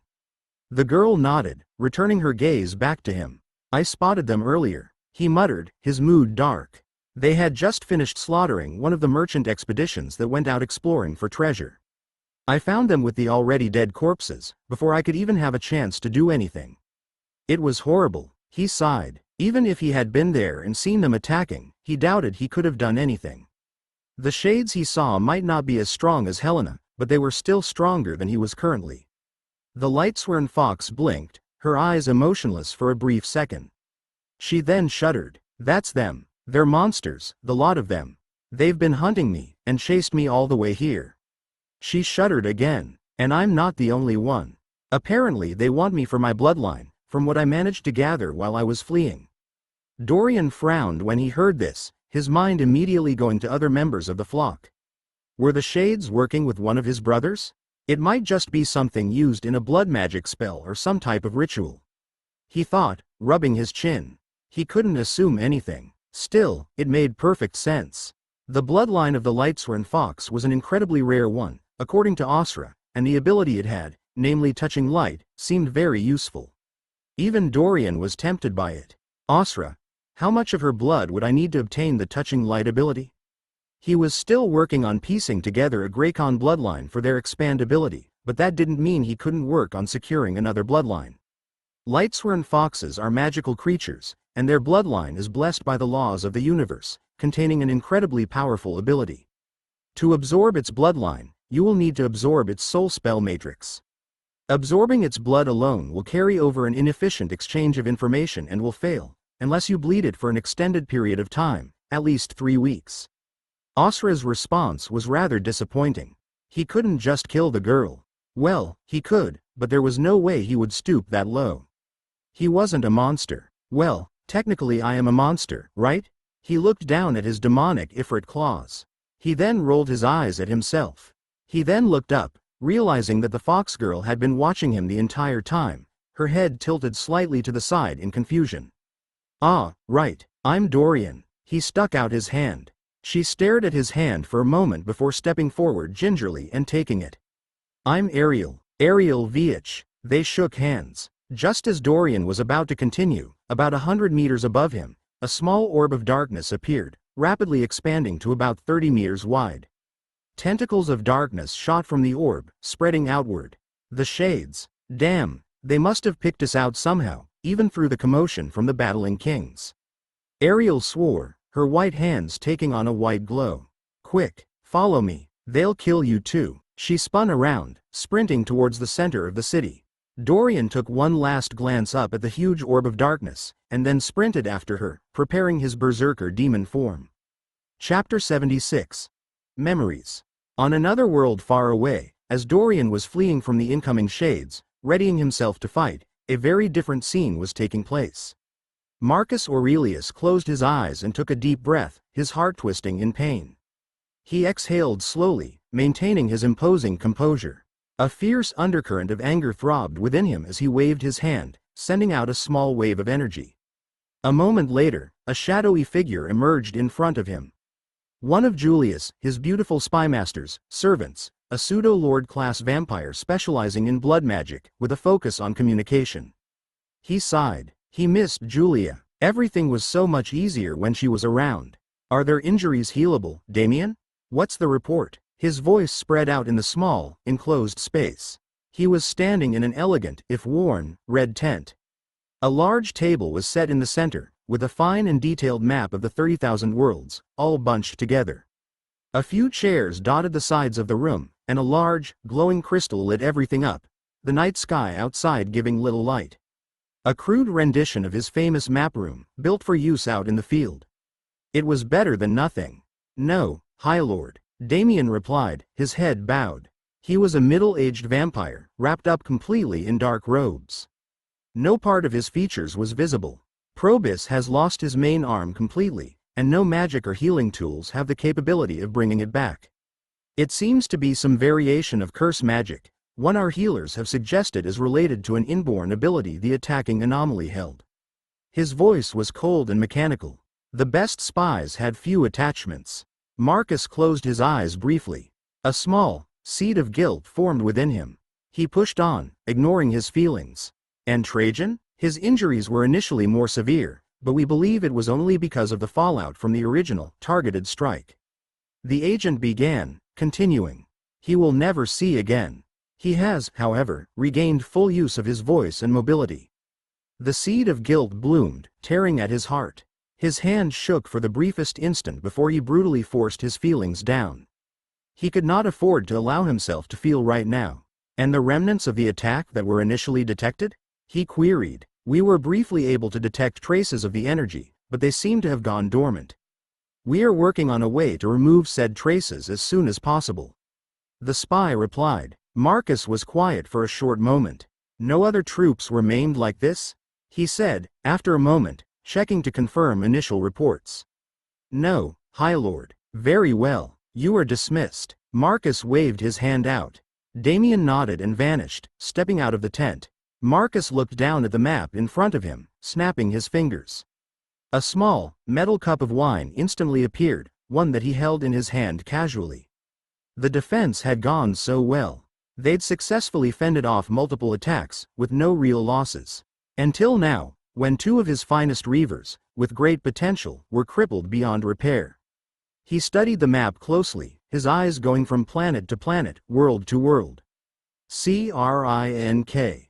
He stopped his study, looking at the wineglass in his right hand. The cup had crumpled completely, its fine iron lining caved in and destroyed from the force of his grip. Wine splashed out of it, soaking the floor. He stared at the cup for a moment before tossing it to the ground of the tent, ignoring it as he turned around and left. Around him, a small town of tents spread out. One of the temporary forward bases set up by his men, on the world bridge to Plumedon. They had avoided creating any magical contracts or buildings that might scar the environment at the request of Trajan. Marcus began to walk through the tent, his eyes calm and collected. He slipped past several vampires on patrol, warriors walking about or practicing, sharing jokes or tales with friends. The mood in the camp was somber, but also cheerful. Vampires lived long, dreary existences, and often managed to find humor in even the darkest of times. Soon he arrived outside one of the medical tents, a white and red painted tent that was larger than average. It was the one designated for the two injured Lord-class vampires, Trajan and Probus. He paused at the entrance, catching a conversation at the edge of his hearing. But Trajan, I'm just saying Probus' curt voice echoed forth, full of annoyance. Probus, look at the facts. Trajan's voice was full of cheer, belying his horrible injuries. I'm blind now, right? Yes. And justice is blind, right? Yes, but therefore I am justice. That's not how any of this works, Traha. Enough of your rebellion, evildoer. Bow to the almighty power of the environment, Lord of Justice. Marcus smiled, unable to help himself. As he heard the resilient camaraderie and cheer in the room, he felt a small part of his heart break. Veins throbbed in his forehead. He waved his hand once more. Immediately, Damian once again appeared. The agent was tasked with following the High Lord around until his replacement came. Damian, sent an order to have a message passed to our friend with 10,000 clones. His eyes were cold and still like a frozen sea. Tell him we accept his offer, and wish to implement it immediately. Dorian sprinted after Ariel, dodging and leaping over collapsed stone structures. The inner city of Issachar was a giant maze, full of large, obstructing stone houses or stores, most of them in a dilapidated state. As he leapt over one fallen pillar, he slipped on a long pool of ice covering what was left of a street. Whoosh, whoosh, just as Dorian caught himself, falling over, two spears of darkness shot through right where his head had been, stabbing into the ground. They exploded into motes of darkness, spreading out over the floor and then vanishing. It seems to be some type of debilitating spell, he noted as he felt just a small bit of the effect of the darkness spears, feeling slightly sluggish. They didn't seem to have any attack power. The ice, at the least, was undamaged. Thanks, soul. He gave his soul a mental thumbs up, crediting it for twisting fate and helping him dodge it. The attack hadn't shown up in his innate sixth sense at all, probably because it wouldn't do any damage to him. Careful, Ariel's sing-song voice echoed out as she leapt over a small stone hut, dodging down a side street. Dorian turned, following her, and immediately realized why she yelled. A pair of untransformed Grycons were walking forward, great swords on their back. Grr, grrgrrrrrr. The Grycons began to expand, lunging towards the duo. Before they could attack, however, Dorian and Ariel had sprinted past, avoiding them entirely. Where are we running to? Dorian yelled out, his eyes focused on the fox girl. He had just met her and didn't trust her entirely yet. He didn't think she was an enemy, and it was clear the shades were trying to take him out too, so he figured running with her wasn't a bad plan for now. But only if they had a destination. I know somewhere we can hide from them at. It's a place called the Ice Keep at the center of Issachar, near the traveling ice waterfall. She began. Boom! A small explosion rang out behind him as their pursuers wiped out the pair of Grycons they had passed. Above them, the chaotic winds and side effects of the battling King-class fighters continued to echo forth, still providing them with a layer of cover. At the minimum, it would be hard for anyone to navigate through the air when chasing them. The Ice Keep? Isn't that where the Grycon king lives? Aristodemus the coward, the ruler of Issachar city, was said to live in a fortress of frozen stone and ice, one that was set mostly into the ground. This fortress, according to Dorian's research, was indeed next to the giant waterfall of Grycon ice. Yes, but he is out right now. If we make it inside, I know a way we can lock the shades up. She responded, her voice hurried. Dorian thought for a long moment and then shrugged. He didn't exactly see many other options right now. All right, what do we need to do? According to his research, the Ice Keep was a dangerous area that was nigh on impossible to enter. I can get us through the front gate as long as I have a bit of time. If we want to trap the shades, however, I'll need your help. She dropped back to run next to him, explaining her plan quickly. Geralt hunched down on the ground, running his fingers over the collapsed rubble. A faint imprint of a large dragon could be seen, a large crater smashed into the ground. Nearby, the corpse of a Grycon lay still, its head incinerated. This is where Jasper set off the warning signal, he said aloud, motioning behind him. Mika, one of the other shades responded, her voice cool. 4 of the group of 6 were here, all having rushed to the location when Jasper set off the alert. The shades had been spread out in key points in the city, constantly scanning and searching for the Lightsworn fox that had escaped them. There were only so many entrances and ways to get to the Ice Keep, and as long as they kept a stern watch, it should have been impossible for her to move anywhere undetected. They would have stayed by the keep itself, but the danger of getting caught there, as well as the constant Grycon attacks drawing attention and foiling their attempts at hiding, made the option less appealing. Who could have expected, however, that a massive battle between king-class warriors would take place, and throw their plans into chaos? Where's Siegfried? He said aloud, looking around. Only the 4 of them were here. He's probably with Jasper, pursuing the fox. One of the other shades said, shrugging. That or sleeping. Geralt rubbed his forehead, looking around the scene. Rumbling booms shook the air, and occasionally blasts of wind would come down, trying to knock them over. The noise overhead was too great, and he couldn't rise into the air in a controlled manner to get a better view of the city. Damn it. All right, everyone on me. Let's just head for the Ice Keep and hope they went that way. He swore, cursing their luck. His team members were all elites, they would know how to pressure the target. The fox was tricky, but in a direct confrontation, they would win. He would just have to pray Jasper and Siegfried had managed to successfully chase it down, or chase it towards the Ice Keep. The red portal found there was the only reason the damned fox was on this planet.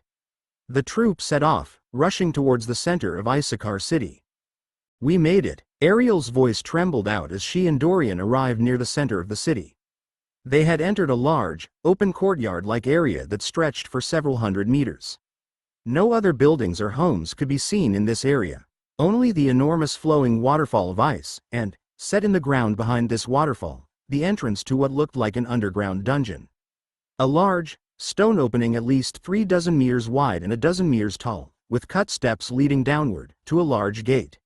The waterfall was difficult to look straight at, for some reason. The air around it was distorted and felt dangerous just to be near. The home of the Grycon king of Issachar. This area was usually patrolled by Grycons. However, with the exit of the Grycon king, most of the patrolling guards had flooded out of the city, moving towards the ongoing battle. Dorian and Ariel had been forced to duck and dodge many of the patrols. The shades behind them had shown lesser restraint, engaging in several fierce fights. Most of this was Dorian and Ariel's fault, as they startled the Grycons and caused them to transform, making their pursuers run into them. To get us inside, I'll need to melt open the ice lock on the door, but you'll need to make sure no one disturbs me. Ariel yelled out as they dashed forward, circling the giant waterfall. A freezing aura washed off the oddly distorting ice waterfall as they moved around it. Odd, crinkling sounds echoed out as the ice flowed downwards into a deep, fathomless pit below. Boom! They had just finished circling the waterfall, arriving in front of the entrance to the ice keep, when a loud thud caused Dorian to spin around. The figures of two shades appeared, faint specks of darkness rising from their hands. One of them was giving off a pure, clean aura of white light, while the other gleamed sharply, giving off a heavy, metallic aura. The one with the metallic aura had a slim, pale face with warm green eyes and a small nose. His weak shin made him seem, well, weak, but Dorian could sense a powerful, latent strength in the shade. The other figure was wrapped up in white furs and robes, his features indistinct. Species. Shade. Class. Lord class, late. Maximum energy level. 81,331. Species. Shade. Class. Lord class, pseudo-king. Maximum energy level. 103,266. Damn. Dorian looked at their numbers, his eyes unblinking. He couldn't beat them. Please, Dorian, hold them off as long as you can. Ariel's voice trembled out as she descended to stand next to the entrance to the ice keep. On the door, a massive, complicated-looking array of symbols was visible, covered in frozen ice. The fox girl clapped her hands together, an aura of pure, warm light flooding around her as she drew, seemingly from thin air, a long sword made of pure, gleaming light. She then held this sword up against the array of frozen symbols. Odd flashes of energy rang out, and a burnt smell appeared as she started breaking into the ice keep.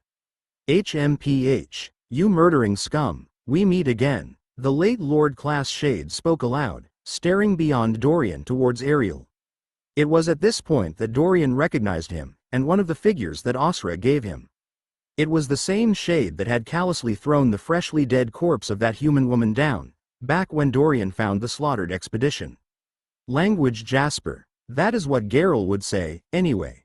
The pseudo-king class shade said aloud, wagging his fingers at his comrade. Whatever Siegfried. The shade returned. A second later, the shade's body blurred, white motes of light surrounding it as a spell was secretly activated. In a literal instant, before Dorian could physically react, an enormous weight slammed into his chest, sending him flying. Boom! Dorian's vision wavered as he slammed into one of the overground stone walls that led down to the entrance of the ice keep. He felt several of his bones creak, his entire back feeling as if it was on fire. He coughed, blood spattering from his mouth as he fell to the ground. F fast, he muttered, his eyes blurred as he looked at the figure of the shade. He had actually managed to register the attack, with the powerful innate senses he'd gained a few days ago. His body, however, was far too slow to adapt to those senses, and he had been forced to take the attack before he could even move. My partial light speed punch is pretty rough to take, huh? Jasper's voice came out full of mockery as the shade stared at Dorian, shaking his head. To think that this evil witch had a subordinate here in the city. He shook his head a second time. Don't kill it, Jasper. The other shade appeared, his body blurring as he stopped down, standing next to Jasper. We'll capture both of them. Evil deserves to be purged. We have our orders, Jasper. Do not question me. The wizard argued back, turning to glare at his comrade. Dorian, meanwhile, was still reeling from the impact, his body barely recovering from shock. As he recovered, he felt his mind enter an odd state. He looked at the two arguing shades, and then back at Ariel, who was desperately working to cut into the ice lock. He felt an odd sense of déjà vu. It was happening, all over again. Just like he lost Will. He was going to lose again. To lose protecting someone he decided to protect. Perhaps it wasn't someone he deeply cared for, or even someone that he really knew at all. But once more, he had decided to protect someone. And he was going to have that taken from him. No, no, no, he muttered, his arms shaking. No. Deep in the far recesses of Dorian's mind, the tendrils of darkness that had started to spread a few days ago began to writhe, spreading even further in his soul and mind. These tendrils had first appeared right before he snapped, killing those hunters for torturing innocent creatures.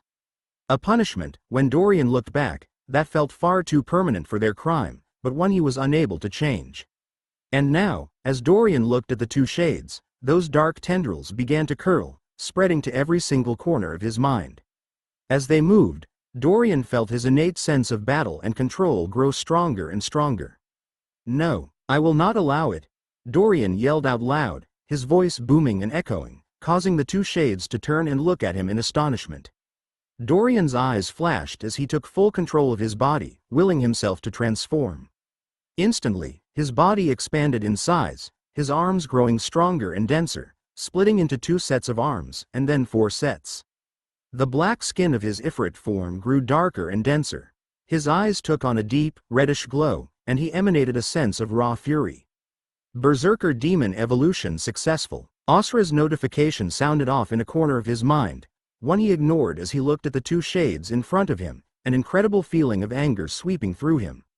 At the same time, the tendrils of darkness in Dorian's mind finished their movements, touching every single part of his brain. The moment they finished moving, Dorian's mind shuddered. Abruptly, a flurry of memories filled his brain. Memories of awe-inspiring battles, practice, and training, of thousands of duels and tens of thousands of fights.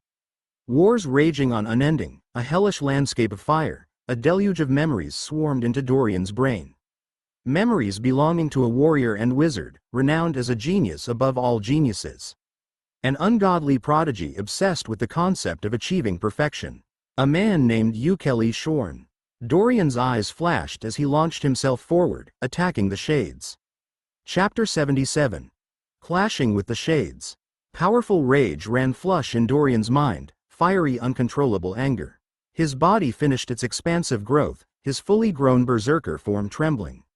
This new form was unstable, but very physically powerful. Condense. While his mind had been torn asunder, both by rage and the thousands of memories that swarmed into his head, Dorian didn't lose track of the scene at hand. Immediately, his hulking, 8-armed berserker demon form shrank inward, his entire body morphing. A magical transformation took place. His 8 arms warped inward, condensing into a single pair. His entire physical form shrank down in size, to a mere 2 meters, a regular height for a humanoid. A small, burning flame erupted on his back, and 2 large, pointed black horns sprouted, just above his forehead. A terrible concentration of power ran flush in his body, raw physical might condensed to an extreme. His perception of time scaled upward, the world around him slowing down as he grew stronger and stronger. As he condensed, the insane anger faded to a much more manageable level, but still present and influencing his mindset. The constant anger ability that affected the mind of a berserker demon was unable to fully activate when he was in his condensed form. Instead of fiery fury, his anger became cool, frozen like his surroundings. His mind sharpened, becoming acutely focused on the world around him. Increased energy level, 69,027. The mental notification rang out in his mind, informing him of the increase. He also received a warning from Asra. He could only maintain this form for 3 minutes before he would suffer permanent soul fracturing. He had 3 minutes to handle this situation. His raw, concentrated physical might had reached an absurd level for a humanoid that didn't use the laws of the universe. His boosted strength wasn't quite on par with the 2 shades, but it was powerful enough that he couldn't just be stomped and ignored. The shade that had punched him gave him a glare once more, and then vanished. His body blurred as he moved incredibly quickly, particles of light flowing off him. The aura of this shade was huddled close around his body, pure and mighty. Just like Isaac during the Melodona War, Dorian thought, his eyes cold. He held his arms up, protecting his face. Even in his new form, Dorian was still unable to reach the same level of speed as the attacking shade. Boom! Dorian's body hurtled to the left as he felt a huge impact slam into his side. It was painful, but his condensed body was abnormally tough and tensile, his cells literally closer together and denser, making absorbing impacts easier. Boom! This time a kick, Dorian was able to make out, knocking him up into the air. He grunted as he felt the blow, the incredible speed behind it granting it a massive amount of force. He sailed nearly 40 meters high into the sky in a split second. The shade materialized in front of Dorian, his body still giving off particles of light. His right arm was raised, perched just above Dorian's chest. Boom! Thud! Dorian smashed down onto the ground, a large, 10-meter-wide crater forming, sending shards of stone and ice into the air. Dorian, soul status, soul stage. Lord class, early. Health. Perfect. Energy. 61,027 69,027, condensed. He called his status to mind. His energy levels were dropping fast. In his condensed form, they skyrocketed to high levels, but with every blow he took, he would become weaker. Oh, a tough one, huh? The shade materialized in front of Dorian, shrugging. Boom, boom. 2 more blows knocked Dorian around, one smashing into his chest, while the other his back. Each punch was physically impossible for Dorian to make out, the only thing in his vision an afterimage left with motes of sparkling light. Even if Dorian had similar energy levels, his from his powerful body, while theirs from their use of laws and magic, he doubted he would be able to reach such a fierce speed. The magic that the shade used was light aspected, and seemed to be focused on blazingly fast speed and close combat. Thud. Dorian's body smashed into a pillar that was set in the ground, about a dozen meters from the entrance to the ice keep, near where he had been in the beginning. The pillar collapsed beneath him, but absorbed enough of the force to stop him from flying off. Blood spattered from his lips as he coughed, finally sustaining an injury from the repeated blindingly fast attacks. However, as he raised his head, throwing himself off the ground, a small smile formed. Dorian closed his eyes. Every attack created a mental image of his foe, combining with his knowledge, observations, and experience. He had fought in tens of thousands of battles over the years, against countless foes. This was nothing to him. I can feel you. As more blows rained down on Dorian, knocking him back and forth brutally, Dorian slowly twisted his left arm, placing it precisely at an angle off, exposing his face. He opened his hand, holding it just slightly out. His form was limited. There was no chance he could react in time to any of the attacks sent his way. The sheer, raw speed of his attacker outclassed him. But that didn't mean he was helpless. As another blow slammed into his side, cracking one of his ribs in his condensed form and sending him soaring several meters, Dorian's eyes twitched for the briefest second. His smile widened into a blood rictus. Dorian closed his hand. In the same instant, an enormous blow slammed into the side of his head, almost causing him to fall unconscious. Blood spattered out from his face, his nose breaking. However, instead of flying off like before, his entire body jerked, twisting around in midair as he came to a stop, his feet landing on the ground. Huh? Jasper looked down at his leg in shock, motes of white light flowing off his body. Dorian's clawed, black hand had latched onto it. Crunch. Arrrrrrrrgh. The shade screamed in agony as Dorian clenched his hand, breaking past the innate barrier of the wizard and then breaking the shade's right leg in a single motion. He then twisted his entire body, slinging the shade around and slamming him into the ground. A small, several meters wide crater formed in the ground, a webwork of cracks spreading out at the impact. Bits of ice and rock flung into the air, pelting around. Dorian let go of the shade's leg, letting it, and the rest of the shade's body, fall to the floor, his condition unknown. The shade's scream had been cut off, returning to silence as he was slammed into the ground. The shade lay still. Dorian had noticed that every time the shade attacked, he left himself completely open, judging purely by the afterimage left behind each strike. It was a careless trait, one the shade must have built up due to his incredible speed. In close combat, he'd probably met almost no one that could match him. It was true that he couldn't react in time to any of the shade's attacks. So, instead, he had waited till he gained an understanding of the shade's attack style, and manipulated his pattern into attacking his face. Maybe he couldn't move to defend himself in time from any of the attacks. But if all he needed to do was move his hand slightly, that was within his physical capabilities. Your arrogance was your downfall. Dorian spat out some blood from his mouth and then shifted his nose, setting the brake. Jasper. Dorian leapt backwards, his body twisting out of the way as several steel swords shot through the air towards where he had been standing, narrowly missing him. He backflipped through the air, checking his status as he did so. Dorian, soul status, soul stage. Lord class, early. Health. Perfect. Energy. 41,027 69,027, condensed. He thought, frowning slightly. Just catching all those hits had taken a lot out of him. Thankfully, the fight itself had lasted only around 2 minutes. He still had another minute left. "You bastard!" A voice full of anger raged out against Dorian, shaking the air as the other shade blasted down in front of him. The shade's entire body transformed into a gleaming, metallic form, shining softly. His speed was much more manageable, far slower than the other shade. The shade's arms transformed, covered in small, metal spikes. The fighter took up a guarded stance, his fists clenching. Glowing white spikes formed on each knuckle of the wizard, pointed and dangerous looking.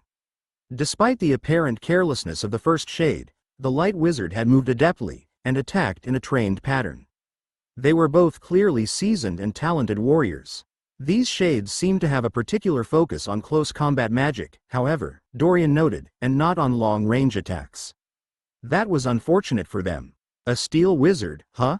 He smiled. This was just like Thavin from the Battle of Versailles. Steel magic. Carrying punch. The shade punched out, aimed directly for Dorian's chest. As he did so, a large aura of white light appeared on his knuckles. Dorian immediately felt a sense of danger, knowing if that punch landed on him, it would tear right through him, condensed or not. But, unlike the attacks of the other shade, this punch moved at a far more reasonable speed. Dorian twisted his body just slightly to the left. As he did so, he stepped forward, entering the attack range of the shade. His arms seemed to wrap around the incoming fist and arm of the attacking shade as his body blurred. He stepped forward, but at the same time seemed to step to the side, causing the shade's fist to just barely miss his chest.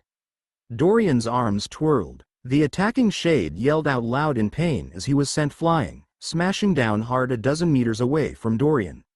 Long, red burn marks marred the metallic arm of the wizard, seared into his skin, while the arm itself was twisted at a sickening angle, broken. Every movement Dorian made held a colossal amount of raw, physical force. The innate barriers of wizards were powerful but were much better suited at resisting attacks with the power of law imbued within them. They crumpled beneath his sheer physical power almost as if they weren't there at all. "Oh, my Hira-Jira technique only broke your arm, and not your shoulder too?" He nodded his head. Thavin had been a human steel wizard, while this shade was a bit more resilient. His steel magic might have a different foundation. He would need to adjust his martial techniques accordingly. Be proud. There are few warriors who stood against the Lord of the Absolute and managed to last beyond a single blow. Though, in his current odd form, it couldn't be considered a fair fight for Ukelli. Wait, Ukelli? What, Lord of the Absolute? Huh? Dorian's mind reeled all of a sudden as he looked at his hands, and then the downed shades in shock. What is happening? I did this? These aren't my memories. What? He shook his head, clutching at it with his hands. Dorian, I got it open. Quickly, I can see the rest of them arriving. We can't take them all at once. Ariel's voice echoed out from behind. You have reached your limit in your current form. If you remain condensed in it any longer, your soul will begin to fracture. Osra notified him. Steel magic. Steel pillars. The downed shade waved his unbroken hand, causing a dozen-meter-thick pillars of glowing steel to appear, shooting out to surround him and his unconscious comrade.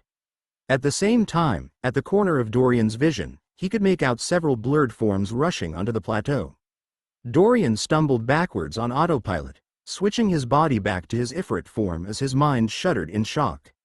The cold edge of anger left his body as he switched forms, making it much easier for him to think and realize his actions. He turned around, his thoughts confused as he leapt down the sunken stairs, running to the safety offered by the ice keep. Chapter 78. Ukelli. Geralt slammed down on the ground, cracking the ice as he landed. The white leather hides that covered his body were glowing, his sharp aura wrapping around him like a pointed lance. Siegfried, he bellowed, charging towards the steel bubble that covered his comrade and Jasper. He only barely caught a few hurried movements as their targets fled inside the ice keep, the door slamming shut behind them. In just a few split seconds he sprinted over towards the warping steel pillars, his chest heaving from exertion. They had started sprinting here as soon as they found the place Jasper had set off a dark signal orb, the telltale leftover aura still present. They'd charged off towards the ice keep, eventually finding a trail of dead Grycons, and faint traces of slowing Straub rays, a slowing darkness spell that was used to slow enemies.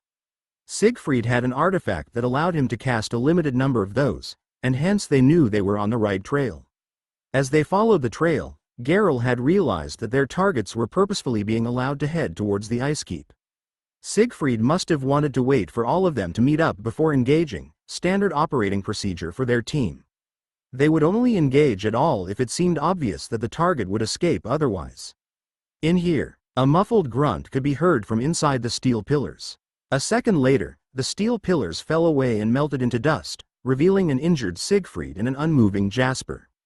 "Mika, get on Jasper, now. He's hurt bad," Siegfried bellowed, clutching at his own arm. It was twisted off at an angle. With only a slight wince, he twisted his arm, setting it correctly into place. He then withdrew a light pill from his spatial ring, an expensive Grandmaster Class 1. He swallowed it whole, feeling the rush of healing energy rise in him. Mika, the other light wizard in their troop, rushed over to the still figure of Jasper. Immediately, a pure, light aura covered her, giving her an almost angelic appearance. They had two light wizards on their team, one that specialized in close combat and speed, Jasper, while the other that specialized in healing magic and long-distance combat, Mika. "What happened, Siegfried?" Geralt stepped forward as Siegfried sat down, meditating.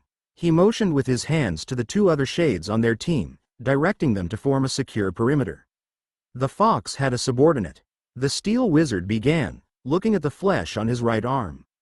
4 trails were drawn on it, seared and burned a bright red. It didn't seem particularly strong. It was tough, defensively, and it had a lot of physical strength, but I couldn't detect even a hint of an aura off of it. It's like the Grycons, physically powerful, but that's it. He waved his hand in the direction of the sunken ice keep. It was, however, incredibly skilled in close combat. It was my mistake to rush to engage without the full team, but if we didn't, they would have fled inside the ice keep. Well, they did anyway. He sighed, his voice full of frustration. Geralt grunted, turning to look at the entrance to the underground stronghold. A set of cut stone stairs led to the mystic door that blocked the keep off. "All right," Geralt returned, turning his head to look back out towards the exterior of the city. The racket from the ongoing battle between king-class warriors was continuing unabated. The big Grycon won't be back here for at least 4 or 5 hours. Their fight will last them that long. We have time, he continued, rubbing his forehead. He's stable. Mika's voice interrupted him, the healing wizard calling out from the side. Siegfried and Geralt turned to look at Jasper's downed figure. His right leg is badly broken, and several of his organs ruptured. He's broken 19 different bones, and the injuries he's sustained will take a great deal of time to fully heal. However, he is in a stable condition. Her voice was cool as she laid out his injuries. "All right, good." Siegfried's voice was full of relief. His eyes hardened as he continued. "Geralt, start breaking us through that door. Your piercing magic is our best bet. The fox can mold light, but there is no chance she can make it through the red portal within 4 hours. She might not even be able to melt through to it at all." Dorian stumbled past the entrance, clutching his head. Gradually, his thoughts were returning to normal as the deluge of memories that had swarmed him seemed to fade, settling in the background. "Dorian, I am Dorian, not Ukelli," he forcefully reasserted himself, his identity wavering for a brief second before wavering down. The memories were scattered and disjointed, over what appeared to Dorian to be a period of roughly 50 years of Ukelli's life. Most of the memories involved constant physical training, fighting, and sparring.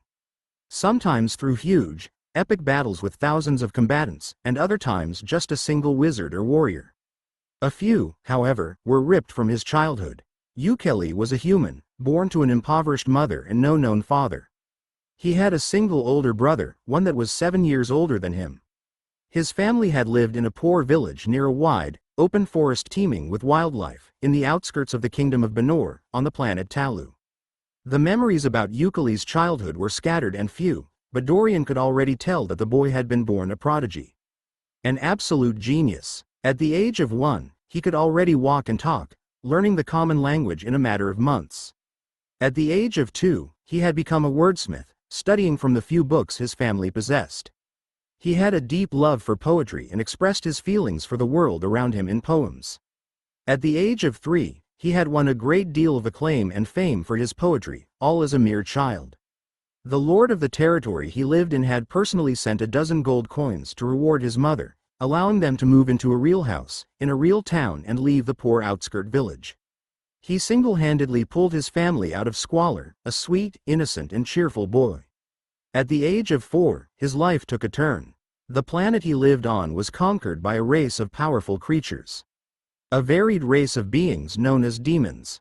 A mass slaughter took place, as the human race on his home planet faced extinction. And suffered from it. Before his eyes, as a pale, trembling 4-year-old, hiding in a wooden cupboard in his nice home's kitchen, Ukelli watched his mother have her heart ripped out. His house, and that of many others, were destroyed. Everyone found was killed, usually in cruel, tortuous ways. The demon race was not a kind race. They were cruel, their nature bloodthirsty and capricious. Ukelli hid in the rubble of his home for 2 days, managing to survive off an old jug of water and a mostly burned collection of hard bread. He dug around slowly, searching desperately for his older brother. He didn't dare to call out, the demons still alive and active around him. When the demons moved past his city, moving on to another as they swept over the planet, he made his escape. He fled from his ruined home, scavenging food and water to take with him. He gathered up supplies, eventually managing to find an abandoned spatial pouch in a destroyed merchant's shop and load it up. One thing led to another, and he eventually left the city. And came upon a scene that was burnt into his mind forever. A field of wooden crosses lined the outside of the city wall. Thousands of them, crudely contracted from broken wood, some from stone or metal. Each cross held a body on it, a corpse of a human now dead. As his eyes trailed over these wooden crosses, his eyes were drawn to a particular one. One he stopped in front of, staying quiet for several minutes. He had found his missing brother. The memories blurred here, skipping past to a scene in a forest, where Ukelli was standing alone, looking down at a sluggish river. His face was marred, tears dripping down it. If I had been stronger, I could have done something. He whispered, his hands clenched. If I had trained, studied magic, I could have done something. His entire body shuddered. I wasn't good enough. The young boy was silent. His shuddering stopped as he forcibly calmed down, his voice taking on a calm edge. I wasn't good enough, but I will become good enough. You will rue this day. His eyes flashed. I will exterminate you. I will exterminate your entire species. I will become more than good enough. His eyes twitched, his voice filling with emotion. I will become so mighty nothing can stand in my way. A good fighter? A strong wizard? Worthless. I will achieve the pinnacle. I will become perfection itself. His entire body shook as he uttered those words, a promise of death, full of power. The memories blurred once more after this, skipping and jumping around, sometimes ahead several years. They became more and more scattered, memories of battles and wars. Most of the remaining memories were of Ukelli fighting against hundreds and thousands of demons, humans, ethmen, vampires, and beings of varying races in the 30,000 worlds. Of Ukelli becoming a staunch ally of the draconic tribes in their war against the demon race, and a powerful fighter in his own right. Ukelli used hundreds of different techniques, studying more than 1,000 different mystic arts to become a master in close combat. For magic, he studied multitude of different styles before settling on a single type. Fate magic. He further specialized himself in researching specific types of fate magic, those centered around the soul spell matrix of a being, the cycle of life, the concept of reincarnation, and a few other related topics. Fate magic was incredibly complex and abstruse, difficult to understand for even the most adept wizards. As for the laws of the universe, Ukelli discovered a law that was previously unknown. The law of the absolute. Dorian growled, taking control and shutting the memories off, leaving them in the back of his head. He put a pause to looking over them, realizing that now was not the time. All of this had taken only a few split seconds. He blinked as he roused himself, looking around. He was in a brightly lit entryway, glowing white torches giving off a magical white flame, coating a set of iced over stone walls. The floor beneath him was made of fine, carved stone, and set with ornate patterns of Grycons doing various everyday actions, like walking, eating, sparring. It appeared to be some type of hall at the front of this ice keep.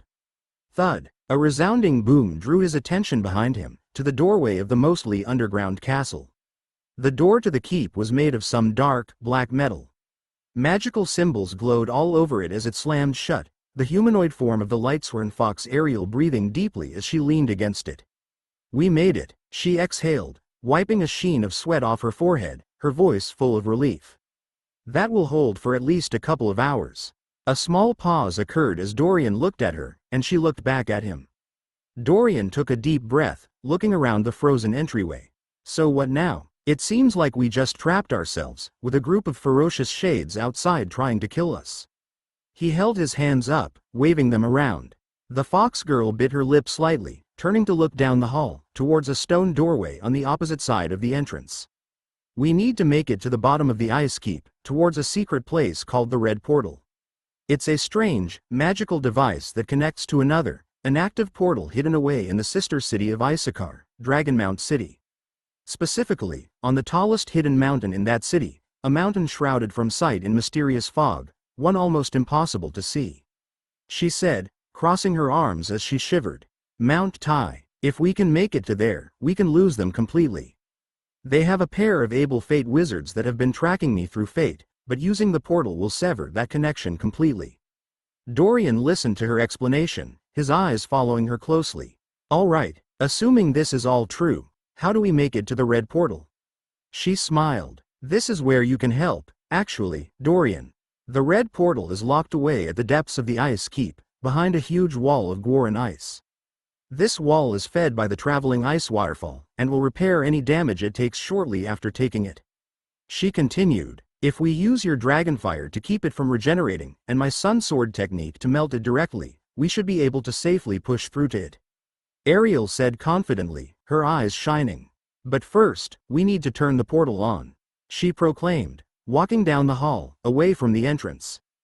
Dorian stood still for a moment before quickly following her. She moved confidently through the entrance, to a larger, more resplendent hall. Hundreds of tables and chairs were spread out in this hall, some type of great feast room. The cold ice that covered everything gave this room an eerie appearance. All of the chairs and tables were oversized, made for creatures much larger than them. "And how do we do that?" Dorian asked, kneading his head. "The throne room through here has a simple activation circle. All I need to do is break through it with my sun sword, and then we wait for a few short hours," she responded, traversing the feast hall. "After that, the underbelly of the keep will open up, and we can find the portal room and the waterfall of magic ice blocking it." Soon they exited the feast hall, passed down one more frozen corridor, and came into a large, stone room, supported by several grand stone pillars. A long, faded and frozen red carpet lay down the middle of this room, leading to a raised stone platform where a lone, black throne sat. Ariel jumped up onto the platform as soon as she saw it, snapping her fingers. Immediately a glowing sword of light appeared, giving off faint sparks of fiery light. It was almost blindingly bright, Dorian noted, as he stared at it. Ariel stood perched above the throne for a moment before stabbing her blade down into the huge stone chair. Whoosh! A huge gust of wind burst out of the throne and shook the room, the air knocking around. Dorian stumbled backwards before righting himself, his knees bending. He could feel a rush of ancient, magic energy flowing fiercely. The entire keep seemed to shudder, shaking beneath his feet. Ariel smiled. "Now all we need to do is wait and hide." Chapter 79. Breaking in. After stabbing the throne, Ariel had asked Dorian to follow her down a long series of passages towards the bowels of the ice keep. According to her, this entire underground structure was a no-man's land that only the powerful blind Grycon king lived in. There were no other Grycons living here, or creatures of any kind at all. As they moved, silently traversing long sets of iced over stairs or empty corridors, Dorian's thoughts became clouded. "Will, what do you think about all of this?" He thought towards Will's dormant soul, lying next to his own, rubbing at his forehead. The memories he had gained explained a lot to Dorian. The innate sense of combat he'd gained was something that rose from his subconscious. These memories must have been stored deep within his soul, and only awakened after something happened to them. Dorian was also clear about who they were from. His mind went back to the first day he came back to life, in a strange new body, trapped in a black cage. To a powerful, overwhelming and domineering message that had rocked his mind. "Ah, firstborn of my perfect flock. You have finally formed, and broken free. You have been created from the ether, by your Lord and Master, the Godkingukeli. You will follow my commands, your soul has been sealed. You will know what you need to do when the time comes. Grow, evolve, sow the seeds of chaos in the 30,000 worlds. You, firstborn, will hold my highest hopes. While I may no longer be alive in the divine realm, my plans will continue unabated. Chaos will rise, order will fall, the cycle continues, unabated. A name in that message stood out. The God King Ukelli, the same name as the man from his memories, Ukelli Shorn. But why? Why do I have his memories? He thought, unable to find an answer. He didn't even have all of the memories of the powerful warrior. Many of them were scattered and incomplete. The only memories he seemed to have a large amount of were the ones that focused on training and battle. He winced. Even thinking about the memories was a bit painful as they tried to surge back up to the forefront of his mind.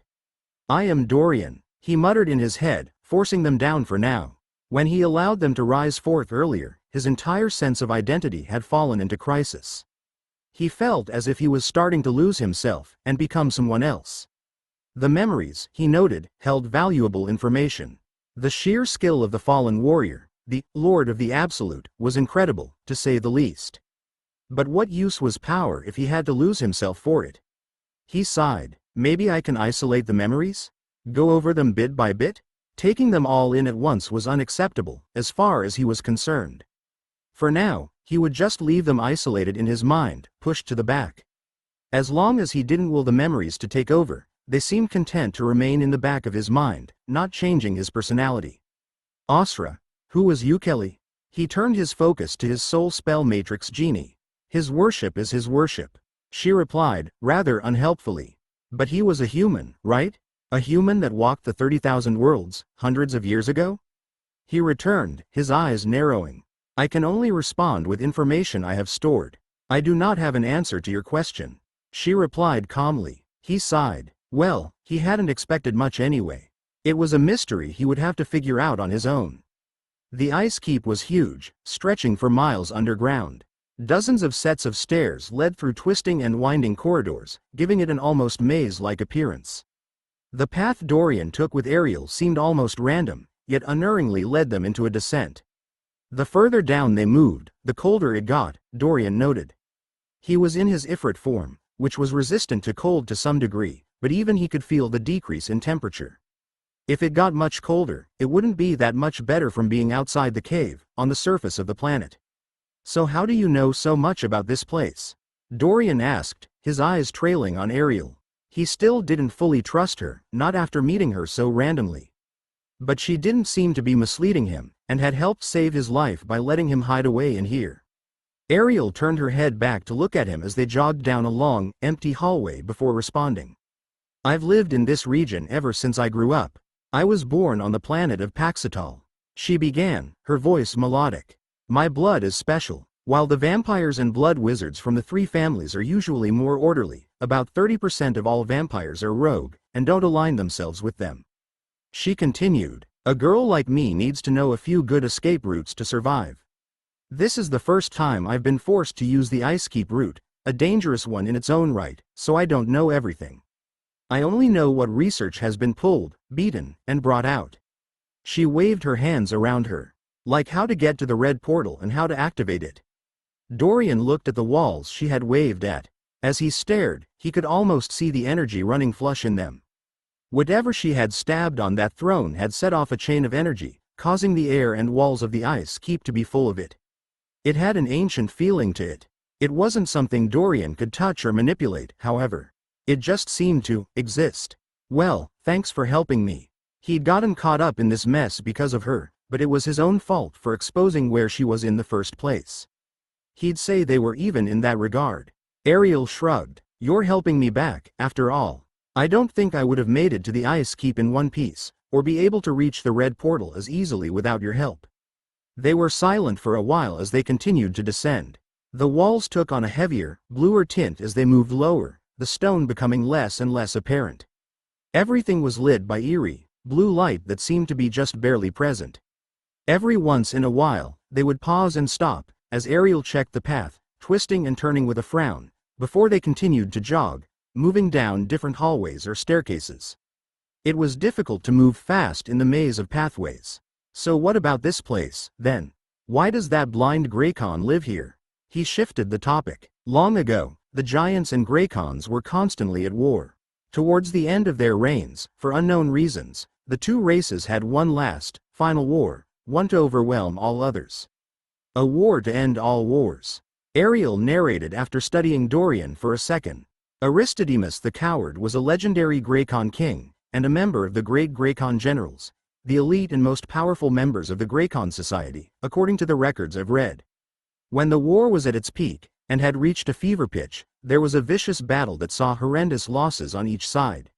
Aristodemus, in a previous battle, had been badly wounded, struck blind by the attack of a giant high warrior.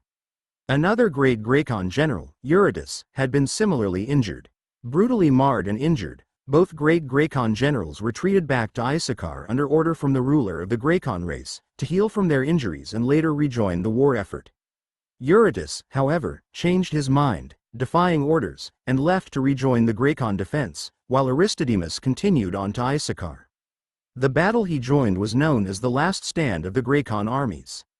It was a brutal battle that saw the death of nearly 80% of the Grycon race.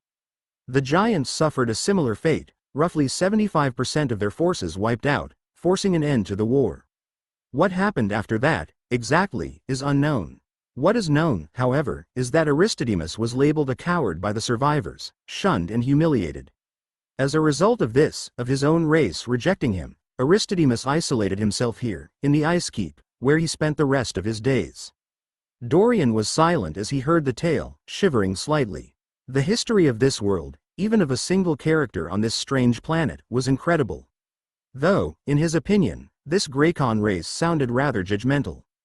To reject one of your own, humiliating him, for returning on orders to heal, it didn't feel right to Dorian.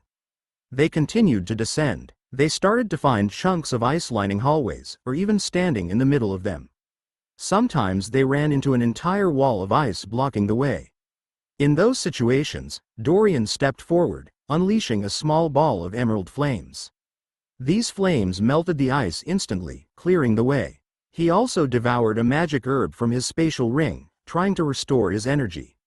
He was running at about 60% strength and felt exhausted. Using his berserker form had been a chore, especially when he condensed it. His condense ability seemed to be a shifting technique that didn't always operate in the same way. When he condensed some of his more normal forms, like the giant mire dragon, his body would shift to be smaller, but tougher and stronger, a few slight adjustments here and there. When he condensed his Ifrit form, he would draw upon the latent elemental energy in his blood, exploding to great heights of strength, at a cost of damaging his genetic bloodline and forcing himself to undergo genetic repair. When he condensed his berserker demon form, his physical body itself had transformed greatly. The 8 arms his berserker demon form possessed had shifted to only 2 arms, and the actual shape of his body had changed. Perhaps it's because the berserker demon is an unstable bloodline? He thought, shaking his head. It was yet another mystery to add to the pile. His thoughts ran all over the place as they continued to descend, their progress relatively slow due to the increasingly annoying chunks of ice. Boom, boom, boom. Successive explosions rang out as Geralt slammed a long, silver lance into the doorway blocking off the ice keep, his chest heaving from exertion. Piercing magic. Heavy point. He chanted a spell as he punched forward, slamming against the door. Creak. An odd, echoing creak sounded off as the door shifted, sparks flying up. The array of symbols on the front of it were cracked, giving off wisps of bright white light. Geralt, how much longer? Siegfried's voice called out, ringing above the sounds of Geralt's attacks. I've almost got it, Geralt called back, wiping a sheen of sweat from his forehead. The white winter bull hides that he wore were in a pile next to him, steam rising off his body. Small bits of dark essence rose from his exposed dark points, the telltale sign of a shade. The essence didn't contain any energy, and it rising off his body had no effect on him. It had been nearly an hour and a half that Geralt had been going at the enchanted door. Even when he infused the law he studied into his techniques, the law of might, one of the most commonly studied laws for those specializing in the three physical magics, he was only able to chip away at the door's defenses and halt its regeneration. If he stepped away for even a minute, the door would fully restore itself. The odd magic of this world kept things from breaking down far longer than normal, and this door seemed to be taking advantage of that, as well as its own unique magical properties. The fact that the Lightsworn Fox had managed to break past the door in mere minutes was proof to the incredible power the species held, at least in regards to their inborn abilities. Anything else, Jasper? Behind Geralt, Siegfried was currently talking to the badly injured light wizard Shade, Jasper. The warrior had recovered enough to regain consciousness and basic mobility, thanks to the efforts of Mika, the other light wizard in their troop.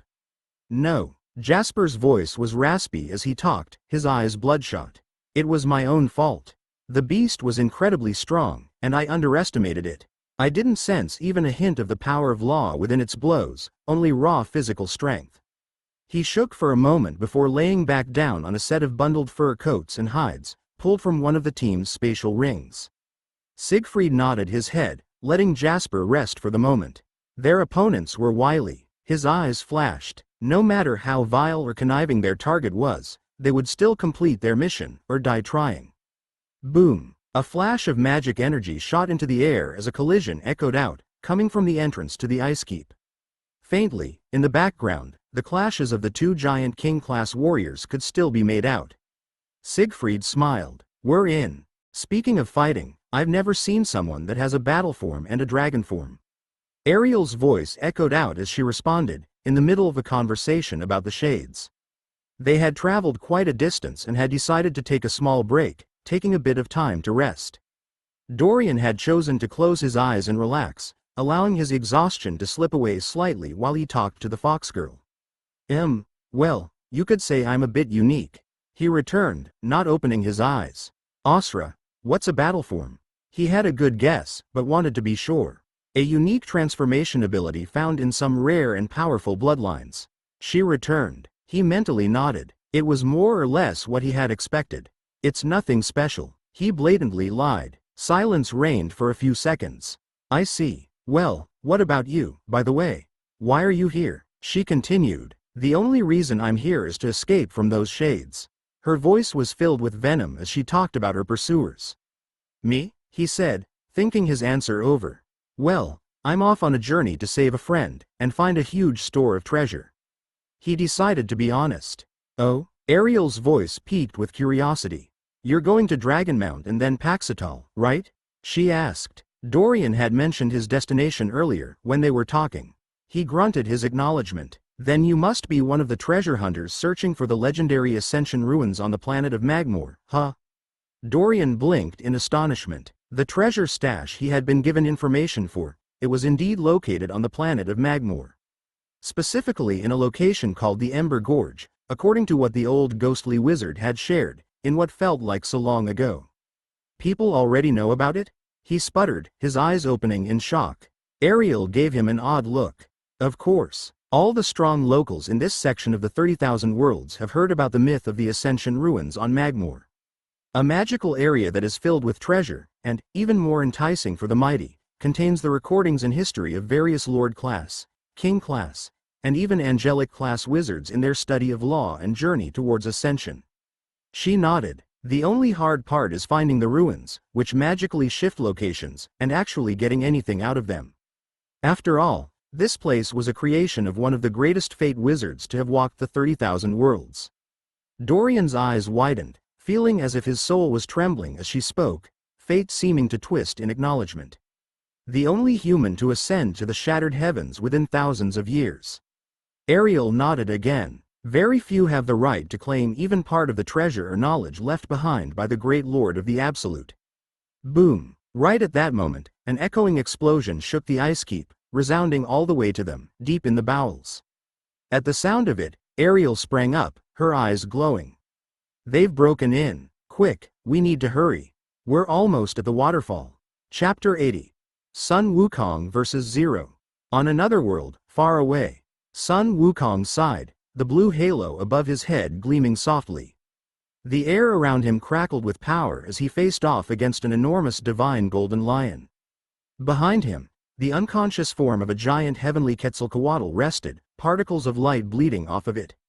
"Don't do this, my friend," Sun Wukong said, his eyes flashing. "You don't want to walk this path." The huge lion simply stared back at the monkey, its entire body tensed. "I am Zero." His voice rang out, full of grandeur and might. Yes, I know who you are." Sun Wukong cut him off, waving his hand casually. Despite the quiet tone of his voice, his words thundered in the air, a magnificent orchestra of brilliance. "More importantly, I know what you are." Sun Wukong stepped forward. "I can see through you, my old friend." Zero's eyes took on a red tint as he responded. "IWI." Before Zero could finish his declaration, the body of the Monkey King blurred, his hands clasped together as he launched himself forward at the divine golden lion. The staff he wielded latched onto his back, held secure.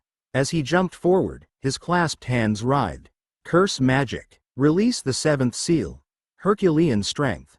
As soon as he finished speaking, his right hand hovered over the left side of his chest, right on his heart. He then stabbed down with his fingers, blue light sliding off them to form the shape of a riveting seal. This seal sank into the flesh of his chest, and seemed to react, taking on a dark glow. Sun Wukong's body began to gleam as his muscles bulged, his physical form transforming from that of a small, average-sized monkey to a hulking, 3-meter-tall muscular ape. His skin itself stretched outward, veins popping out as every fiber of his being seemed to become energized and mighty. "Release the sixth seal, golden body." Another collection of energy swarmed from his hands towards his heart, an image of a seal forming and sinking into his chest. Sun Wukong's body that had bulged out with muscles began to condense, shrinking back down to around 2 meters in height. The air around him seemed to solidify, as if his body had become incredibly dense and was beginning to physically affect the world around him. His every movement was imbued with virile energy, derived from the law of might, one of the strongest laws that focused on physical power, and the law that the Monkey King had mastered completely. All of this took place in less than a fraction of a second. Sun Wukong's attack in the middle of the lion's response took Zero by complete surprise. BOOM! With a resounding impact, Sun Wukong punched Zero in the chest. The world seemed to explode around them. A colossal, roughly 1,000-meter-wide crater formed in the ground. Stone and rock shrapnel shot off into the air, while the earth beneath them was obliterated, reduced to dust. Enormous, heaving mountains were thrown up into the sky, cracking and breaking up into smaller pieces at the force of the blow. Zero's 60-meter-tall lion form was sent flying, knocked nearly 2,000 meters away. Blood spurted out of the mouth of the immense creature, several of its ribs cracked. Its chest was caved in slightly, the impact breaking past its powerful defenses. Before it could keep flying, the giant lion slammed its legs down into the ground, a ferocious growl bursting forth from its lips. An unending stream of gold and white light wrapped around it as if forcibly threw off the impact from the Monkey King. Zero's eyes glowed red as he looked at the diminutive form of the Monkey King. Even from a distance, he could see the air around the powerful creature remaining still, despite the explosive storm raised by the attack. Zero locked gazes with the almighty ruler of the Grawl Alliance, his eyes flashing. A small line of blood dripped down his mouth. "You cannot stop destiny, monkey," Zero whispered. Sun Wukong raised his right hand in front of him, shifting his body slightly to the side.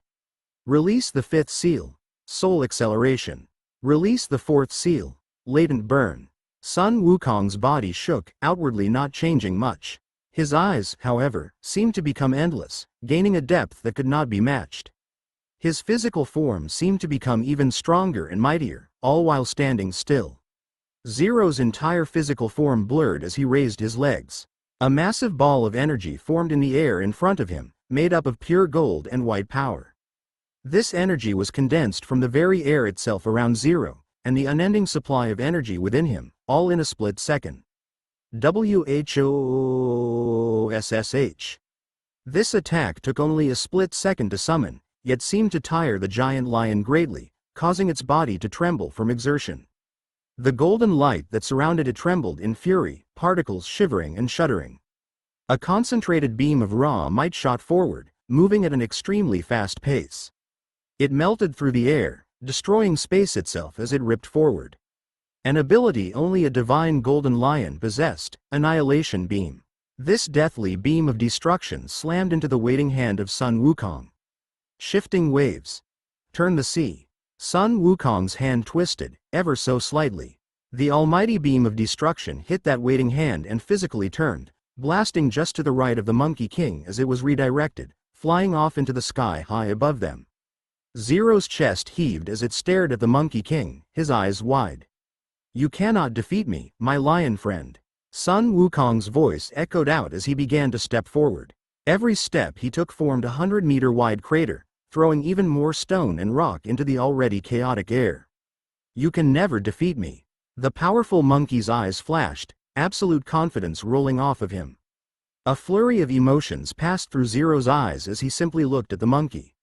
And then turned around, his body blurring as he fled. Golden light shook around the lion's body, helping it draw every iota of remaining power to move faster, to escape the monstrously powerful monkey. Sun Wukong watched it leave, his body gradually returning to its normal state. The rich, blue halo around his head vanished.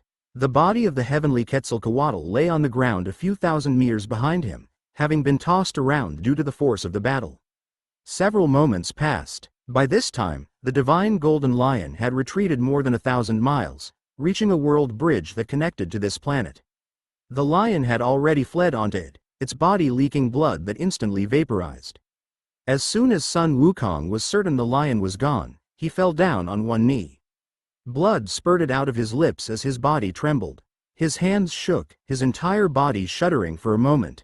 The powerful, awe-inspiring aura of the almighty ruler of the Graal Alliance seemed to fade for a brief moment.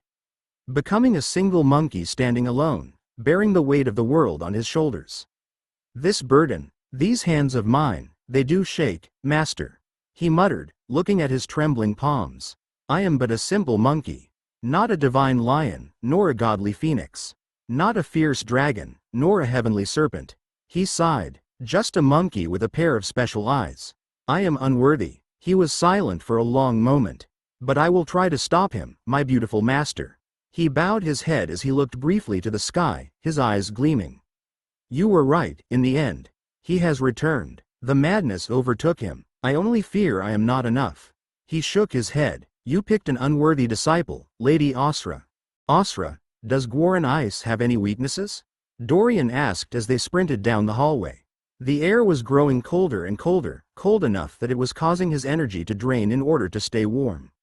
The soft, feminine voice of Osra replied, "Extreme heat causes it to evaporate instantly. The magical properties of the ice make it extremely difficult to melt." "Can my emerald flames melt it?" he queried. Osra was silent for a moment before responding. "To some degree, yes, but very slowly." Dorian thought, considering. According to Ariel, the red portal was located past a bridge over a thousands of meters deep chasm. The traveling ice waterfall swarmed down this chasm, crashing down on the bridge and under it. They needed to melt a path through this waterfall and cross the bridge before them. The melted ice would vaporize, while the ice immediately surrounding it would solidify, disrupting the odd spatial phenomena that allowed it to move like a liquid, forming a route they could pass through. Several more minutes passed as Dorian and Ariel frantically descended. Soon they were forced to melt through several walls of ice, massive chunks that blocked the way entirely instead of just proving irritating. Finally, after 15 more minutes of dashing through twisting passages and melting through any obstructing ice, they found themselves standing in a huge underground hall. It was the biggest room in the gargantuan underground stronghold that Dorian had seen yet. It must have stretched for 1,000 meters wide and hundreds of meters long. Ice coated everything, as expected, but beneath that ice, Dorian could make out dozens of what appeared to be forges, where a blacksmith would toil and work, smithing weapons, tools, and armor. "We're here, the ancient refinery," Ariel yelled. She ran forward, past all the forges and towards the exit on the other side of the room, a large and vast open doorway that stretched all the way to the ceiling nearly 100 meters above them. Beyond that doorway, Dorian could make out a wall of crystalline blue. It was cold, terribly cold. Dorian's breath froze in front of him as he exhaled, tinkling to the ground as tiny, little pieces of ice. He shivered uncontrollably, unable to help himself. He took a deep breath, forcing his body to warm up. He glanced at his status as he returned to normal. He was draining roughly 10 points of energy a minute, equal to the worst of being exposed to the brutal surface weather that Dorian had felt while traveling from the World Bridge. Dorian ran after her. Eventually, the duo stopped just outside the wide crystalline wall. Ariel held up a hand, her humanoid form shivering as well. Gradually, a beautiful sword of light formed in her palm, one she held in front of her. She jumped forward, stabbing the wall of ice. Kriak! The entire wall exploded into shards of ice, peppering Dorian and Ariel with cold, frozen bits of water. He held his hands above his head, shielding him as he looked past the now collapsed wall. Almost immediately, Dorian had to brace himself to stop from being pushed backwards. Past the fallen wall of ice, he was left staring at a long bridge whose end he could not see. The bridge seemed to be made of pure gold and gave off a very faint golden light. It was covered in smooth carvings of Grycons using their enormous blades and other Grycons smithing those same swords, showing a constant cycle between the two. From a birth of creation to a mire of destruction, there was no frost or ice coating this bridge. The ice that fell from the wall they shattered seemed to melt off the bridge as soon as it touched it. Dorian could only see about a dozen meters onto the bridge, where the stone walls to the side still coated it. Past that opening, everything transformed into a chaotic rush of white and blue. Rushing down onto the bridge, and sliding off it smoothly, was an unending stream of pure, blue and white ice. This ice held a seemingly incredible force, one that blasted into Dorian's ears now that the restraining ice wall had been destroyed. The sheer fury of the ice as it collided with the magic bridge and ricocheted off was incredible. The raw might of an abnormal force of nature. The traveling ice waterfall. To reach the red portal, they would need to cross past this. 20 points a minute, he muttered, shaking his head at the drain. It was ridiculously cold down here. A regular human would freeze to death in merely seconds. Ready? Ariel turned to face Dorian, her sun sword giving off a warm, yellow glow as she held it in her hand. Ready. Dorian took a deep breath, warmth starting to gather in his chest as he prepared his emerald flames. The duo stepped forward and began to traverse the bridge. We're in. Everyone, move out. Tillo, carry Jasper. We'll take him with us. Siegfried bellowed as he gave out his orders. There was no safe place to leave one of their comrades, not out here in this city of death. Mika, use your light magic to track the trail they left. No matter how fast they are, the remnant heat signatures should still be present for at least a few more hours in the eyes of the laws of the universe. Geralt shook his head as he heard the Axios team leader's orders. To be reduced to tracking via heat signatures. They had truly fallen far. If only their Fate Wizard teammates had survived. Still, in a frozen environment like this, especially in the underground stronghold where there was very little physical movement, it should prove an effective tracking method for at least a few hours. After that, though, the trail would fade completely. Let's move. The shades rushed into the stronghold, in pursuit of the Lightsworn Fox. The door they damaged and forced open slowly began to regenerate, this time much slower than before. The damage it had suffered consecutively had started to take its toll. Their forms vanished as they disappeared, leaving the icy plateau abandoned and empty. Thus, no one at all was present to notice the resounding battle and clashes of the Iron Giant and the fallen Grycon King begin to fade away, the vicious battle drawing to an end. An end earlier than expected by all sides. Several long minutes passed. Thud. A beaten, bruised figure of a scaled minotaur landed on the empty plateau, staring up at the traveling ice waterfall that pierced into the ground from above for a brief moment, the white cloth that was wrapped around its blinded eyes twitching. Gradually, the head of the undead Grycon King began to turn, drawn to the slowly regenerating door. It cocked its head to the side, an undecipherable expression crossing its face. Slowly, it began to walk forward.